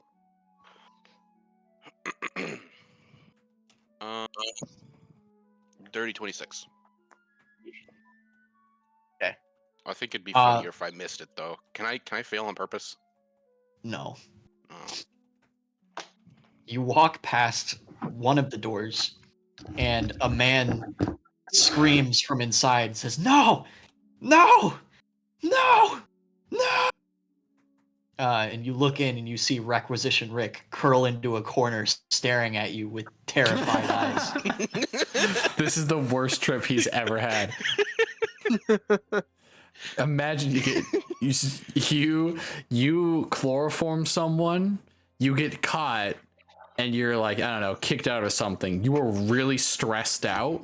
You go to a drug opium den to relax, and when it finally starts kicking in, The man who walks in is the man that ruined your life, the one that you chloroform, the one that has all the guilt around it, and he stares at you knowingly.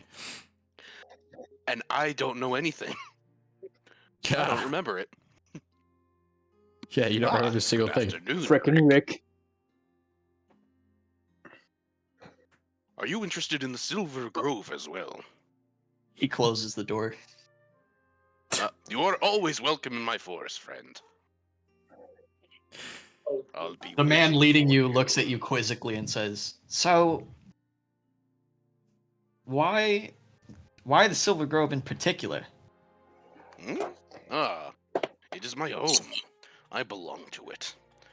It feeds me as I feed upon it. Fair enough, I guess. And he opens the door to one of the other rooms and says, "All right, well, in you go. We'll leave your payment in this jar here outside the door." Thank you kindly.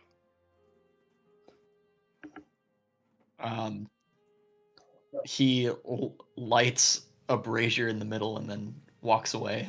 Nice. I freak out and check my pockets for loose change. Do you have any money? No. Oh, thank God. No one put money into my pockets. It's with Adalbert. He has the money. Thank God, Make a I'm tolerance check, broke. please.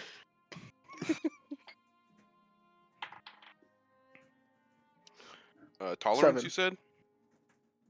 Mm-hmm. Okay, 13. Okay. You begin to panic about your lack of money and thinking about all the ways that they're going to hunt you down and hurt you as the paranoia from Silver Grove marijuana begins to set in. Nice. If I had to yell for every time I've been high by accident.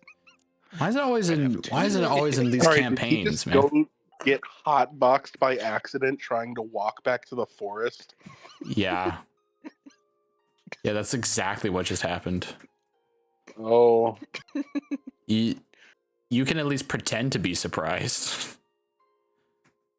There's no surprise here. There's no surprise here. Brother is hotboxed on black tar heroin. Just weed. It's weeds cannon now. Okay. Rick is not on weed.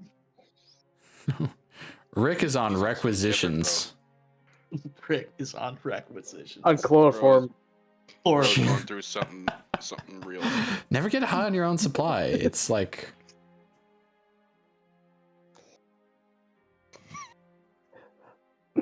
I doubt he's in requisitions anymore.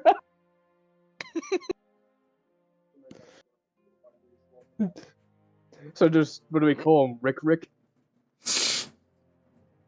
I don't know, man. Rick the Wreck. Right, back to our Dryad Heart team. He's just Rick from. Yeah, Dryad Heart team. Alright, so we sold the Dryad Heart. We did. Can I go try to Alright, I need to look for one of two things. Either an instrument store or a monster part store. I know exactly what you're doing. That's hilarious. I mean, both are applicable if you think about it. If you just apply the philosophy. Yes, applied philosophy. Hmm. You do find an instrument store pretty easily. Okay. I'm gonna walk in. Does it look like a fancy instrument store? Or does it look like a... Does it look like the guy behind the counter is a freak? Is this a sick, twisted man dealing with society? Is this guy a freak? Can I get my freak on to get a discount? To get a freaky discount? This is a higher end shop for sure. I'm gonna poke my head inside and look around a second, and then go, this is not what I'm looking for. And then I'm gonna go try to find like a monster part store, or like monster hunting guild or something. Maria, do you want to do anything? Yeah, you do something. I gotta go use the bathroom real quick. I love how no one has asked a single question about me. Weird. Listen, you're like, I don't know how to put this. You're like a stray dog that, like, we fed one time, and now it keeps coming back, and we can't, like, we don't want to make you go away because we feel bad about it, but also, like, if you Gosh. didn't, it wouldn't really be a problem. Holy smokes. Party really cares about you, Joseph. I know.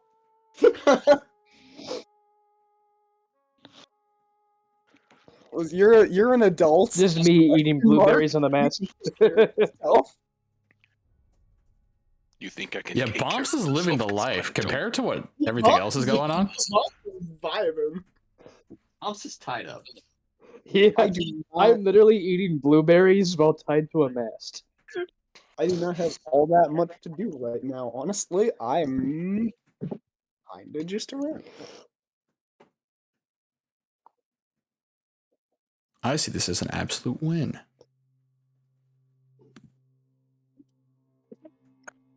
I guess I'm gonna look up to Bombs. Do you want me to stop them? Huh? She gestures to the people What do you throwing mean? them. Do you want me to stop them from throwing things at you? Oh, they stopped already. Oh, shucks. Because he Lame. started catching blueberries in his mouth. Hard as hell. Let's go.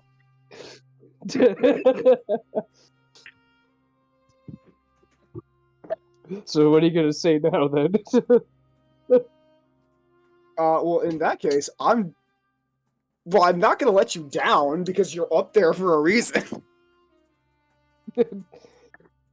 I'm here for conversation. You almost sunk two of the I am five. now the talking mast. I am The now talking mast. Spell Bumo's talking mast ties someone to the nearest wood pole. Flex in front of him. Wait a minute, that's a JoJo's reference. I am now a boat. He's the talking boat. Would you like to be a boat instead? Yay! Yay! I know. Maria's just gonna climb up the mast herself and like land on the crossbar where the sail hangs from to look down at you. I'm told that occasionally sailors were tied to their masts when passing by mermaids when they couldn't handle not hearing it. For you, that was steering a boat? I mean, I just wanted to sail, and the guy said no. Is this one? Have you seen my? There I mean, sail. I don't know where any. Always open to it. how often do you get to ride on a boat? Let alone sail one? Quite often, particularly if you dedicate yourself to being a mariner or a sailor. And, well, from everything I've seen, you certainly have the constitution for it.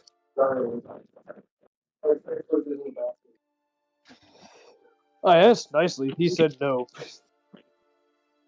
Well, of course. One can't just hand over the mast or the steering wheel to a new sailor. Have you ever even... I told him to give me some tips. Oh, goodness I didn't gracious. want him to completely leave me alone. I have one here. I just have to find a type C. Oh no. The natural progression of being a sailor is starting from the bottom and working your way up. You prove yourself worthy of more and more responsibility until, eventually, you're entrusted with the most important position of all. After all, when you're manning the actual ship, you have the lives of everyone on board in your hands, quite literally speaking. I suppose you're right. and that's something that shouldn't be handled so lightly. You'll surely get your chance if you keep trying, though. It's a matter of patience and perseverance. Patience is something I lack. Well, we all have our own challenges.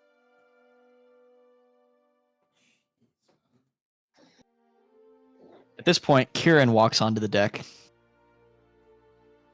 looks Holy at you and smokes. says, "Oh, Bobs, what are you doing up there?" And then What? proceeds to untie you. Good day, Kieran. As I recall, Well- Maria's swing herself down from the mast. He was tied up there because he commandeered the ship. Oh, why do you do that? That's a wonderful question. Bombs, I don't actually know. I asked him to give me some tips for sailing. He said no. Oh, He could have just stood there watching me and giving me tips. Well, that seems rude. Sorry that happened to you. And he unties you and then goes back This to guy is so bad at his job. That's Henri's character, by the way. I just force Right. piloted him in. Speaking of which, remember Henri? Yep. He's Who's not that? beating the allegations. He is not. Never He's beat not the, beating the allegations. They He are will not never even beat. allegations. They are convictions. Well, Kieran, you should have seen it. I was He's- catching blueberries in my mouth. Kieran is back asleep. Oh, Great. Is that where he's been this whole did time? he Just fall asleep sleeping? at the mast too? I guess. Guess he's just been asleep. Well, I guess I'm just gonna walk into the city to the nearest bar. All right, there's a bar immediately on the end of the dock. The nearest Oh, bar, sweet. you say? The There's a Silver bar. Grove bar? Perhaps Silver Grove I is not the name can. of the bar. We need. It's the one thing missing from Ernest's excellent adventure is hard liquor to just completely fuck himself. Crossfade. I'm a dwarf, so I'm immune to alcohol. You are not. I don't think. Yeah, I don't think that's how What? it works. Ah, but I certainly recall hearing that from Douglas. Douglas would never exaggerate. Douglas his never emotions, told right? you. I do it. This Douglas would certainly never exaggerate. Wait a and minute. lie. You said that Vaughn and Kessel are meeting some people, correct? The church and The Yarn Church and Korean Empire. that's it. It's united. It's not in 3 parts. Shocking. do you know where the meeting is? Or do we know that Do information? you know where the meeting is? You do not know where the meeting is supposed to take place. You only know that it's supposed to take Okay. place later in the evening. Gosh dang. We should totally eavesdrop in on that meeting. All right, here we go. I found it. Since we were talking about crossfading, Uh-oh.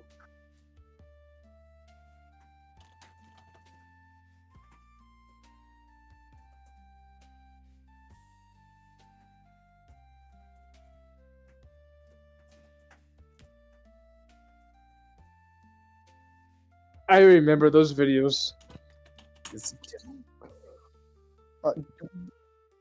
Do we want to go investigate that, or are we just gonna ball out until something inevitably blows up? Investigate what? The thing that our warband is actually here to do, instead of just fucking around and getting hot Yeah. boxes. Probably. so Ernest You is know not what? going to make this meeting. I'll You roll with really Maria don't- on this one. Maria, I'll let you just take me wherever. Sure. I guess we're gonna go do the thing we're here for now and see where our actual bosses are. I'll go with for that. Yeah, Vaughn and Kessel are preparing for the meeting. They're going to be very happy to see me. Yeah. Wait, what are we doing? You're getting getting hot high in box. the basement. You Does that- are does getting that, blown out of your Does that count as a body long rest, by the way? Since No. Douglas is a criminal, he probably isn't invited, and he's going to assume that he's not invited. So I'm going to stealth observe you guys from afar and follow you when you go to the meeting.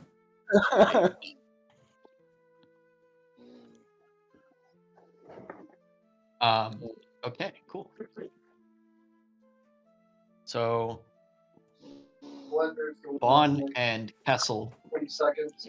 begin heading towards the meeting site, and Kessel wakes Kieran to bring him with him. Silent Kieran, who will say nothing. Awesome. And Kieran, being Kieran, brings Maria, Cassidy, and Bombs with him, but can't find Douglas for some reason.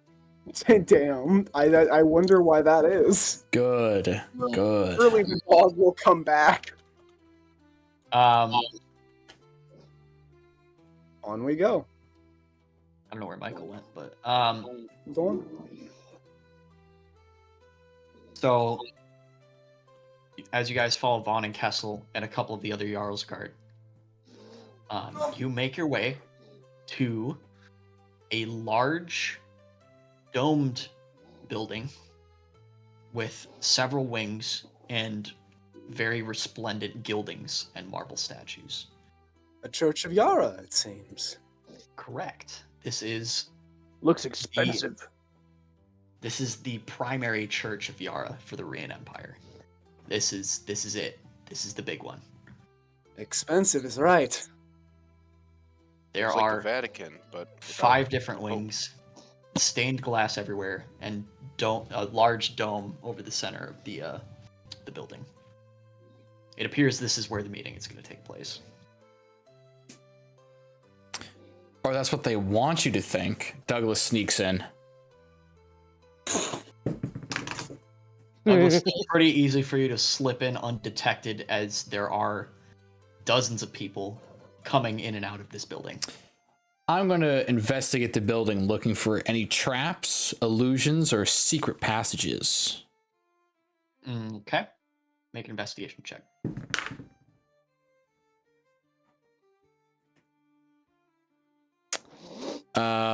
14. Okay. You don't find any traps. You find what you think might be a secret passageway until you get closer and you notice that it's actually just a broken stained glass window. Okay. Hmm. Somebody could grip and escape route noted. An How the courier older walks the man, wasteland. an older balding man in a plain white robe walks up beside you and says, "Shame, isn't it?" Yeah. I heard what happened.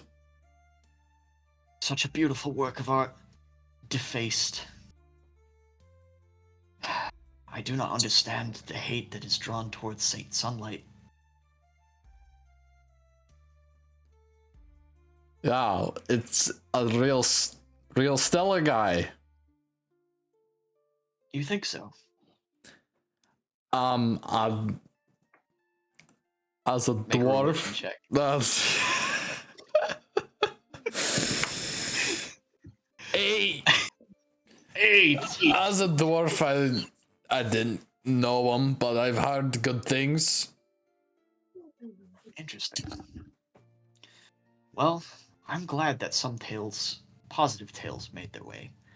People often heavily discount the role that he's played here. He has done nothing but bring peace and justice to the people. I'm not even sure that I can discount that this window wasn't broken by a member of the clergy. It's a darn shame. Yeah, total shame about that guy who I know the name of. Yeah. Would you like to hear more about him? You know, I think my son's calling me. We can pick up this conversation later, I think. He needs some holy water for his sickness. Oh. Excuse Well, me.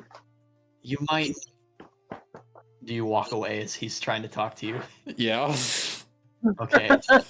I take Oh, 1d4 psychic damage from the awkward interaction, though. Okay. Wait. But you are faster than him as he Good. calls for you to wait, and you're faster. As this man is old. Out of here. And I'm not. That was me parkouring over the shoulders of various people in the crowd. You leave a trail of confused clergy and worshippers. All right, I'm now in position to eavesdrop in on the meeting. All right. You're eavesdropping on the meeting, which is taking place in a smaller room. I say smaller. It's a rather large room. It appears to be a spot for services, as there are several pews and stained glass windows leading up to a dais with tapestries hung from the ceiling. But compared to the rest of the building, it's a rather small room. As you are sneaking around, you see Vaughn and Kessel and the entire rest of your party, including Bomps for some reason, file in to this room. At the far end, by the dais, there are 3 men. I had my notes here a second ago.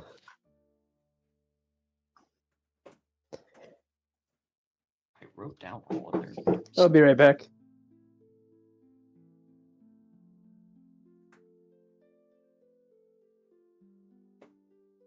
I had all of their names written down. Where are they?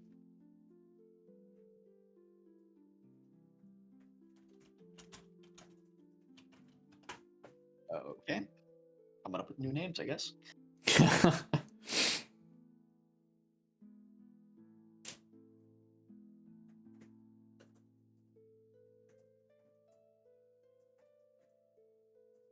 Wait just a second. Yep, all's good.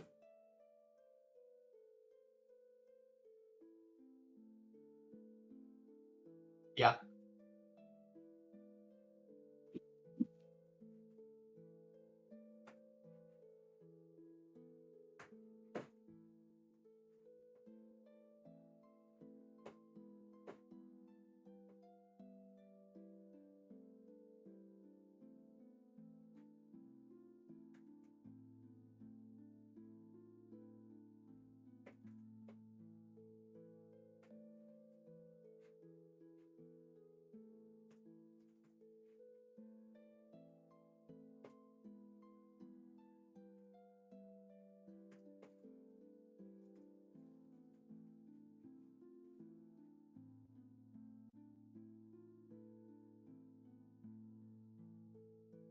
I'm back.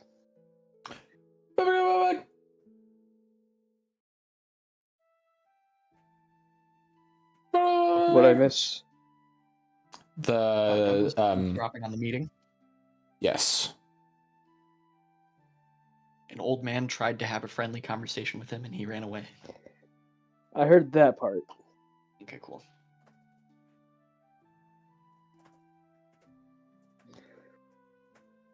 Oh, Douglas is shy.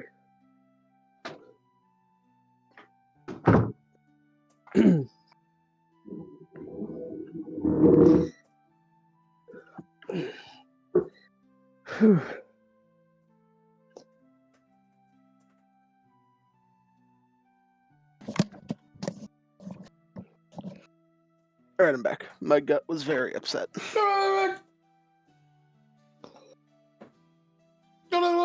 Who?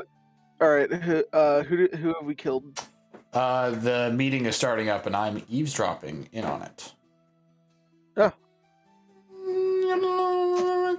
Cassidy, you are present. I am present. You are not eavesdropping. You are just in the room. Okay. Sweet. It doesn't really seem like this was a secret meeting. In fact, you're not even sure if the Loxrani authorities believe in secret meetings. Can I discern that? Judging on based on the looks of some of the people that they're meeting with, you think that maybe some of their Rian counterparts might have wished that they believed in secret meetings. Ah.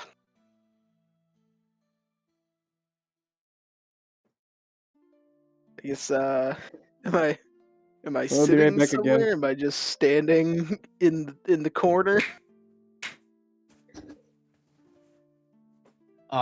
Right now you guys are standing behind Vaughn, Kessel, and Kieran. Okay. That works. Facing 3 different people. First, a short but well-built man in his late 40s, early 50s maybe, with slightly graying hair and a full beard, with a sword strapped to his side and many war medals decorating his uniform. Whoa, who's this guy? Vaughn. Bro, what? Henri's back? I'm back. It's 10:30. Baby's back. Wait, he's back? Oh, Yes, I he's back. played TV is your back. character for you. The TV's playing the installed, bro. campaign? TV is finished. TV finish. Me when the All right. TV. We're at the meeting. You've been in this session for a collective amount of like 10 minutes. It's true. I'll show up for the Frankly- beginning and the end. It's okay. Frankly, it's kind of impressive. It's kind of impressive. It is. All right, so Vaughn addresses this man as General Armin. Do I know who that is? Yes, he is from Attack on Titan. No way. No, what? Who's Armin? You said Armin, Attack he's on. nuts. You said Attack on Titan, and the Fire Force theme played in my head. Oh, this guy? What the? Maybe? I don't know. I I haven't haven't seen later seen- seasons. I haven't seen it in. Oh, that guy. I hate that guy. I haven't seen it in a long Days time. old baby. I forgot watched that was a like character. 5 episodes and stopped watching it. I forgot that was a character. That's hilarious. But yeah, it's spelled the same way. Yay. Okay. Just for context, Henri, Joseph is getting hotboxed in the basement. Why? Yeah. What? Yeah. So I asked By one of the himself. townspeople where the Silver Oh. Grove was, and they said, "Oh yeah, it's just down the street." So then I went to the Silver Grove, and they were like, "Yeah, the Silver Grove, which is the name of my forest. Yeah, that's in our basement." And I'm like, "Cool." And I'm like, And yeah. then- They showed me the basement, and then they put me in a room with a lit brazier with weed in it. Obi And dead. now I've found my home. He's found his home. So, are we in Starfall now, or are we still? Yeah, you're in. Oh Starfall. yeah, we're in Starfall. That's sorry. Yeah, it's Henri very- has been gone for the entire. Yeah, I got the previous session. We were in Ringwell, right? Or no. No. Not No. Ringwell. Off step. We were Yeah. off step. Start of this session, after the previous one I missed, we were in Stonefell getting on a ship to go to Starfall, and now I'm back in Starfall. Joseph's getting hotboxed, and there's some high-ranking general in front of me. Yup. Yes. Yeah, Sweet. that's So just anyway. the meeting that we came here for. Does Kira know who General Armin is? You were coming here to meet him. He is basically the head honcho of the Rian military at this point in time. Oh, sick. Okay, He's the Vaughn of the Rian Empire. gotcha.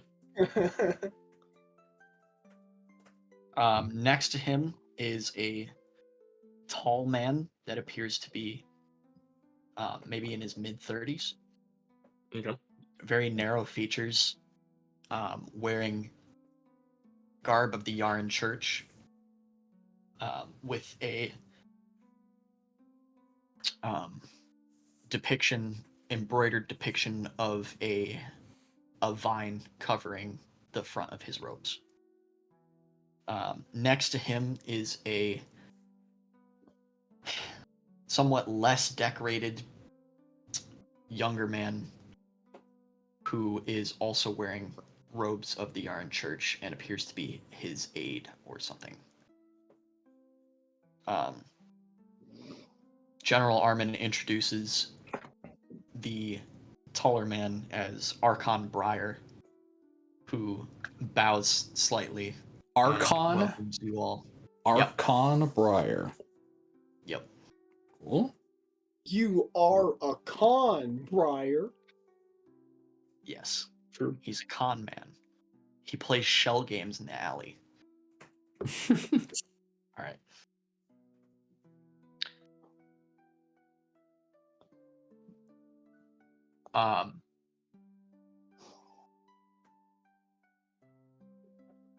General Armin speaks up and says, I was hoping that we could perhaps speak in more intimate quarters with less ears. Can I rile up this is like a Loxrani crowd? Is that right? Ish? It's the mercenaries, a couple of other random guards, Vaughn and Kessel. When he says that, can I get a ooh going in the crowd? No. Yes. If you roll a high enough persuasion, I'll do it. Roll a performance check. Natural one. So it's just me. It's Yeah, just it's me. anyone. Douglas says, Immediately exposing his position. Dang it. Oh, that's where he went. Everyone just one by one in the room turns to look at you. Gosh, dang it. It teetered on 19 for the longest time, and then it settled on 1. Oh my god. you know what? I'm just going to stare and point at you now. Okay, I deserve that. All right, never mind, Garrett. Carry on. I've been shown my place. Just the random ooh. And it just echoes in this like quiet. Vaughn returns to the conversation and says, Yep. We do not keep secrets from our men. I do not know the ways of your empire, but none of them are here. So, I will discuss with my men anything we discuss here. It's just a matter of whether or not they hear it from you or hear it from me. Goated Vaughn. General Armin crosses his arms and looks at the Archon, who gives a short nod, and the discussion begins. General Armin says, so, explain to us in detail what you were referencing in your letters. You have made some rather bold claims. Vaughn takes a step closer and says, indeed, the shores of our country bordering the sea towards Torsica have been raided consistently by all manner of undead. These undead have been seen by our scouting vessels exiting the barrier of flames.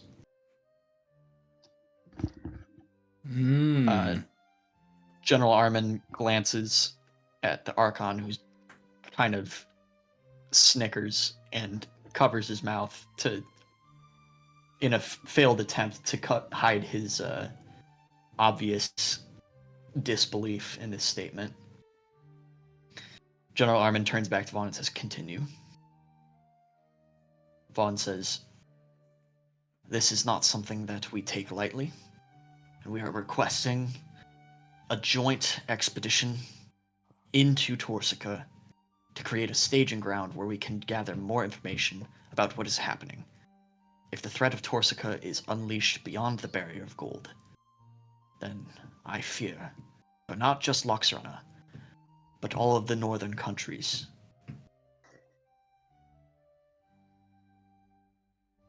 Archon Briar chooses this moment to join the conversation and says, This is preposterous. We cannot indulge such large-scale military operations based solely on a few rumors from farmsteads. What did I call it? Damn it. The barrier of gold is impregnable. It is fueled by the divine power of Yara himself.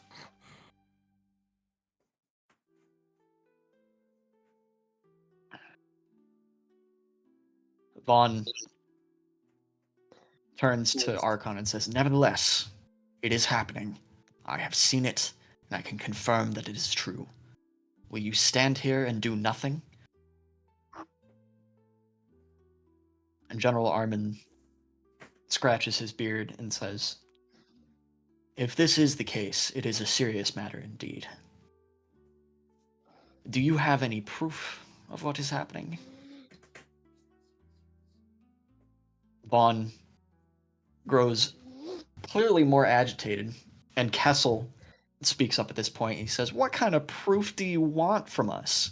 You want to travel across the ocean and view it for yourself? Does anybody still have that zombie arm? Vaughn, You do, but No, please. I gave it back to you, Douglas. You did? Yeah. Douglas, this is your time. This is your moment. Douglas Holy has to talk. smokes! Douglas, the moment. Oh no. Okay. You just All need to right. chuck it at them. No, they shouldn't this see is it. Douglas. They shouldn't see it. They shouldn't see it.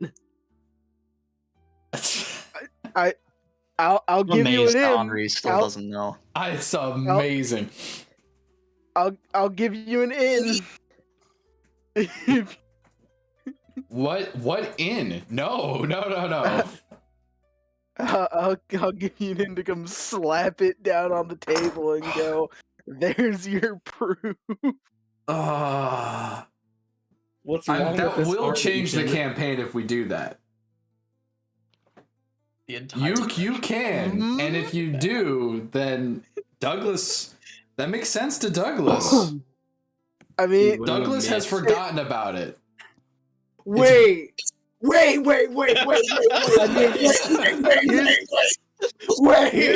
second. Here's the thing. This snobby priest guy is asking for proof. No, and wait, Cassidy's Cassidy's a Sam, shithead. we are He'll in a call out yarn for cathedral. proof. We are surrounded by clergy. I know where we are. We are going to die. What's wrong with this undead arm, Ethan? What are you talking about, Henri? What do you mean? What do I mean? Gravity of what you are proposing, and we literally cannot explain it to you. We saw the rusty skull in the lake. It's too much. He wasn't here for that. He wasn't here. He wasn't here for that. Oh no! I missed 2 sessions, and apparently that was one I wasn't. No, here for. that was this section. Listen, Andrew, it Was is this one? Okay. It is up to you. It's on a knife's edge. Either way, I feel like the plot will progress, but I'm gonna roll percentile. I'm scared, Andrew. Okay. All right. I need you to pull this thing out. Here. Whoa, Henri. All right. I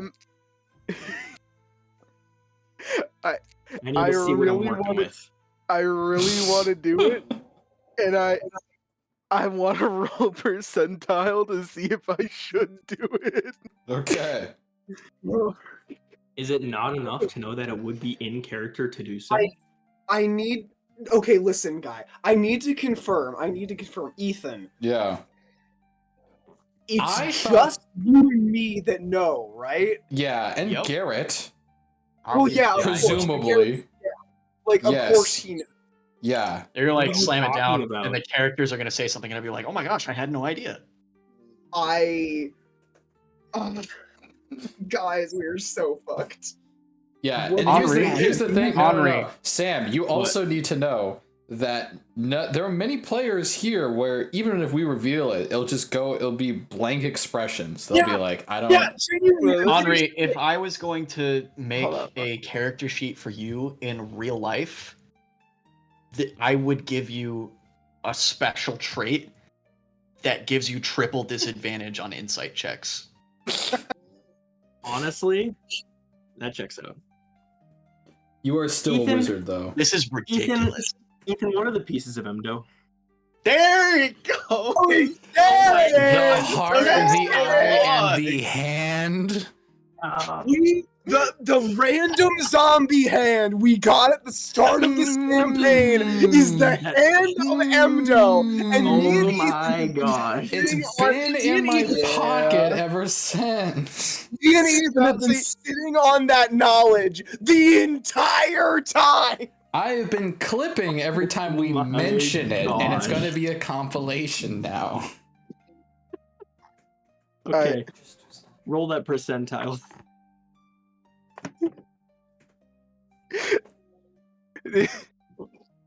I just. All right. It clicked once you said that only you, Sam, and Garrett know. Yeah. I'm so You should have figured it out a weird. long time ago.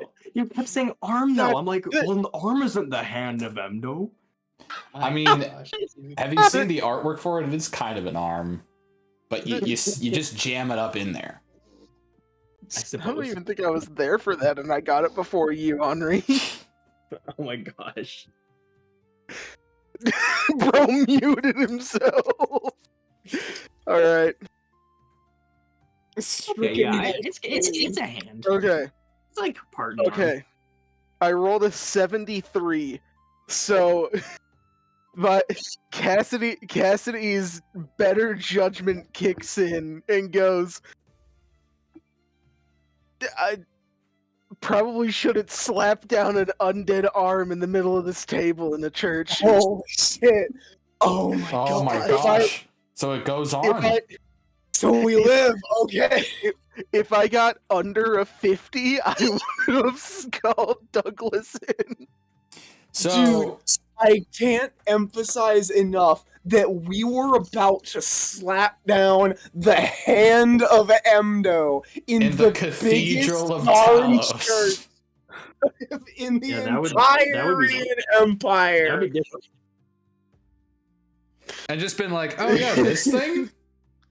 So what am I missing here? Okay, so Someone explain it to him. yeah. And also to So for the people at home who don't know, there was a big old fight where all the gods like fought each other. It's called the First Shattering. The second one happened about 80 years ago, and that was one of the first campaigns we ever did. Like this group, one of the first campaigns we did. It was Garrett, Henri, and Sam. And the main villain was a dead god called Emdo, who was in the physical world, and he got killed and divided up into 3 different pieces. And if you ever gathered all 3 pieces again, it would start the apocalypse and it would summon Emdo again. And we have Emdo's one the god of madness. It's the god of madness, and we have his hand the whole time. Remember that weird girl that was like summoning crap? And her zombie hand? Yeah, that's it. For But- further reference, the Oh. pieces of Emdo were the main plot points of the entire first campaign. They are Like, horrifically So why powerful. shouldn't we slap it down? Because we are in the Cathedral of Yara, who is like Emdo's sworn enemy. It'd So be it's- like going to the Catholic Church and putting the hand of Satan on an altar. Yeah, basically. They're like, hey, were you guys looking for So- this? It would be like, how the heck do you have that? Right? Like, Yeah. Also, And more then importantly, we are a war band who are in the presence of a major official of both the Yaren Church and the Rian military, and we are basically pulling out a cultic super weapon. So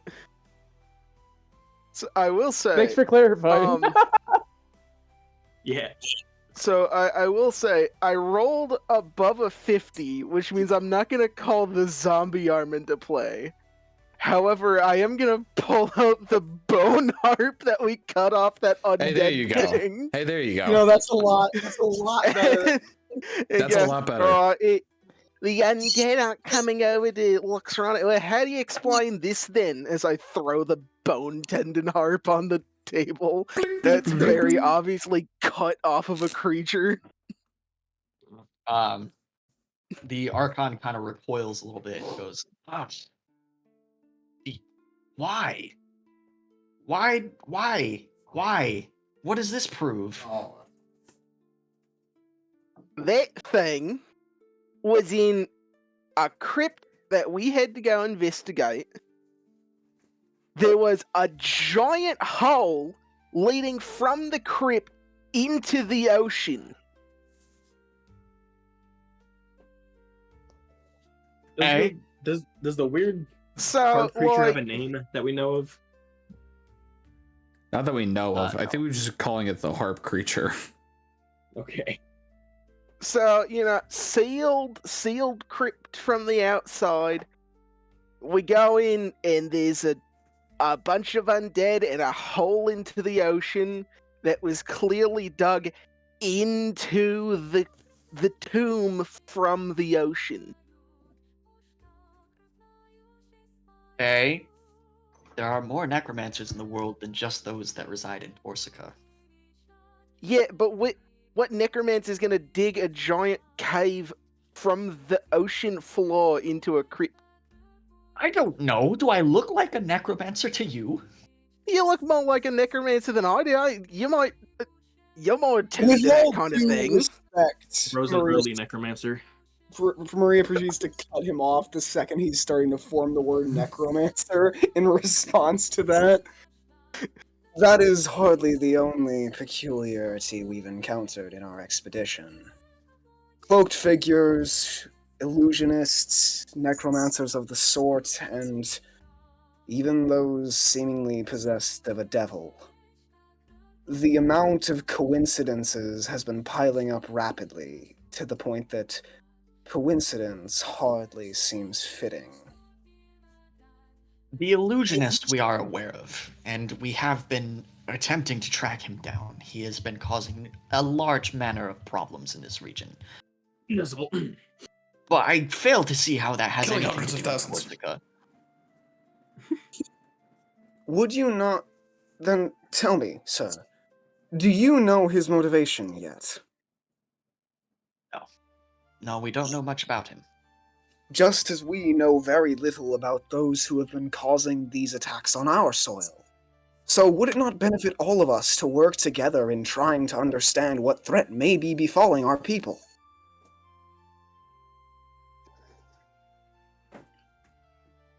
We have yet to determine that a threat outside of this illusionist, who I will agree is a very real threat, even exists. Now, if you want to discuss methods for hunting down this terrorist, then we can talk. However, Corsica is sealed, and that is simply irrefutable. Armin turns to Vaughn and says, I have to agree. The Barrier of Gold is an impressive seal. It's held for nearly 80 years now. Then how about this? Kieran's gonna speak up, and if I may, would it not behoove at least a look? May send only a few men, but at least a group to go check it out and report back.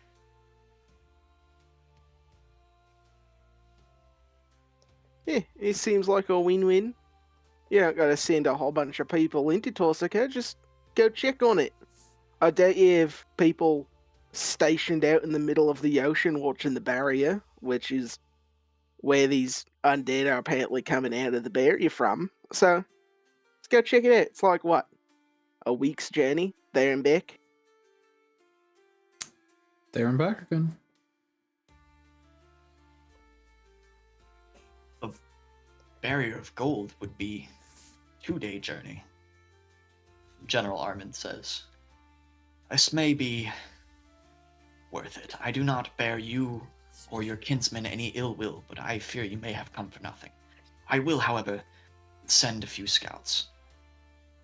Archon Briar, if you could send a few of the Heavenly to view the Barrier of Gold, we could have this matter resolved by tomorrow morning."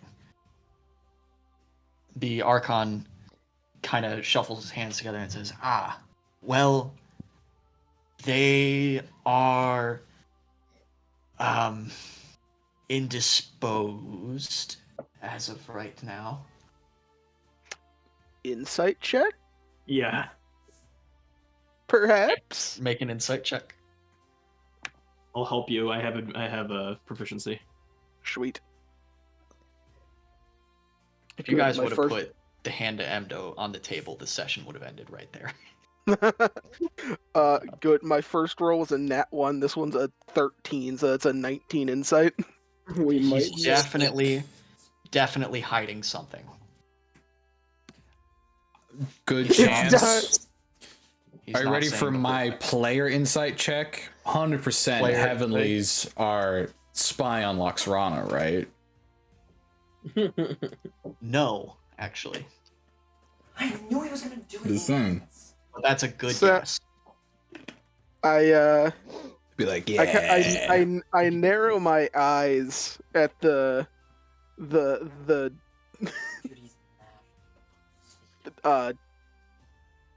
religion man. I don't know. Cassidy doesn't care about religion. I narrow my eyes at him and go, "What are you hiding, mate?" I'm not hiding anything. The Heavenlies Nah. are merely... Nah, yeah, come on. We're all being Heavenlies- truthfully. The Heavenlies are Um, merely currently in a time of ritual prayer from which they cannot be disturbed. Oh yeah? And what kind of ritual prayer they performing? It is Keeping that berry out. Some audacity there. Cassidy really does do not care. My brother in I'm Christ is an I'm from- Archon. I'm from Versilia. Is he I don't talking to know the what these Archon, people or is are. he talking He to is. like? Okay. Yeah. I'm talking, dude. I'm a small town hero from a different continent. I don't know who this person is. I know, but like nobility in Versilia is still like nobility, I guess. I mean, like you go, girl, but The Archon looks at you and says, "How dare you treat me with such insolence? You doubt the word of a man of Yara? Armin, are you really going to let him stand here and make these accusations?" Kieran's gonna step up and just say, "I'm sorry for the words of my comrade. It will not happen again." Vaughn narrows his eyes at the Archon. Kieran, I appreciate you trying to cover for me. It definitely will happen again. Please keep it till after the meeting.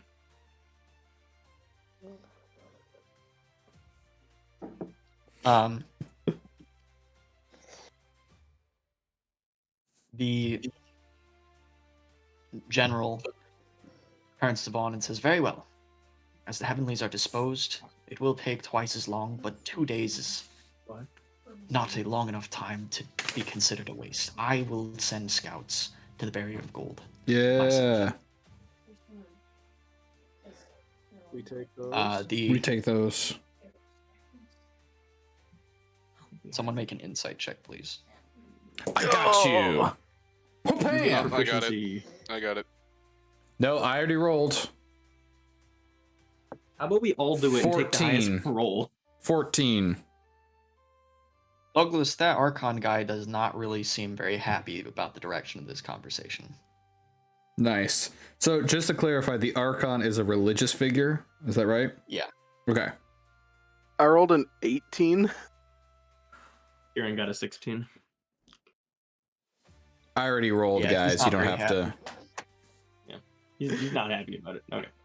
No, I just like the idea of half of our group just staring daggers into this like. It's like I just imagine like top-ranking Homer religious Simpson guy. squinting, just like. We hate this guy. We hate this guy. Yeah. It's just this. Yeah. Yeah. Hate this guy. This guy's a bum. Henri, did you want to say something or? No. Okay. Armin says, "We'll reconvene in 2 days when my scouts return. And then we can put this behind us or move forward. I apologize for any tension in this meeting." Vaughn nods curtly at him and glances at the Archon and then leaves. Baller. Wow. Kieran's gonna come up alongside Vaughn and says, "So we should totally have someone tail him, right?" Yeah, let's tail Looks that. like I'm off the hook. Yeah, let's tail the most important religious figure in. Okay, yeah, all right. General I Armin mean- is a He's just an decorated Archon. war hero and a personal friend of the Jarl. I trust him. I will allow his scouts to do their work. The general is not my concern. Yes, but it is not the Archon scouts that are traveling. But we will keep an eye on him. Something is up. Yeah, something's mean- up with them, not with us. Don't look in my pocket. I mean, what? Look how weird they're Yeah. being. I totally got away with hijacking a ship earlier. The hand of Emdo in your pocket, or are you just excited to see me? No.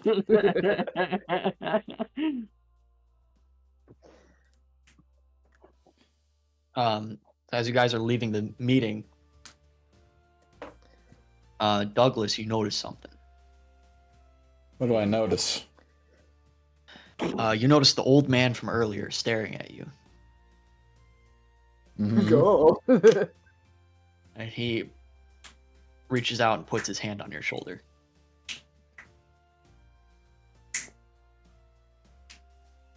Hi. Who's this guy? His eyes are pure white, have a soft glow to them, as he says in an ethereal voice that you can barely understand, despite being the tone and consistency of wind chimes. As he says,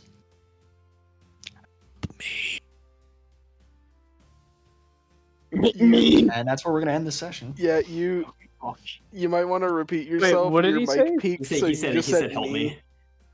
Go. Did he say help me? Okay. Yeah. Okay. You need help. Who I is this need old, help. who is this old guy? Something. Have a good What night. have I Just a got random in member my of the clergy. pocket? Okay. I have a Okay, nuclear so- warhead in my pocket.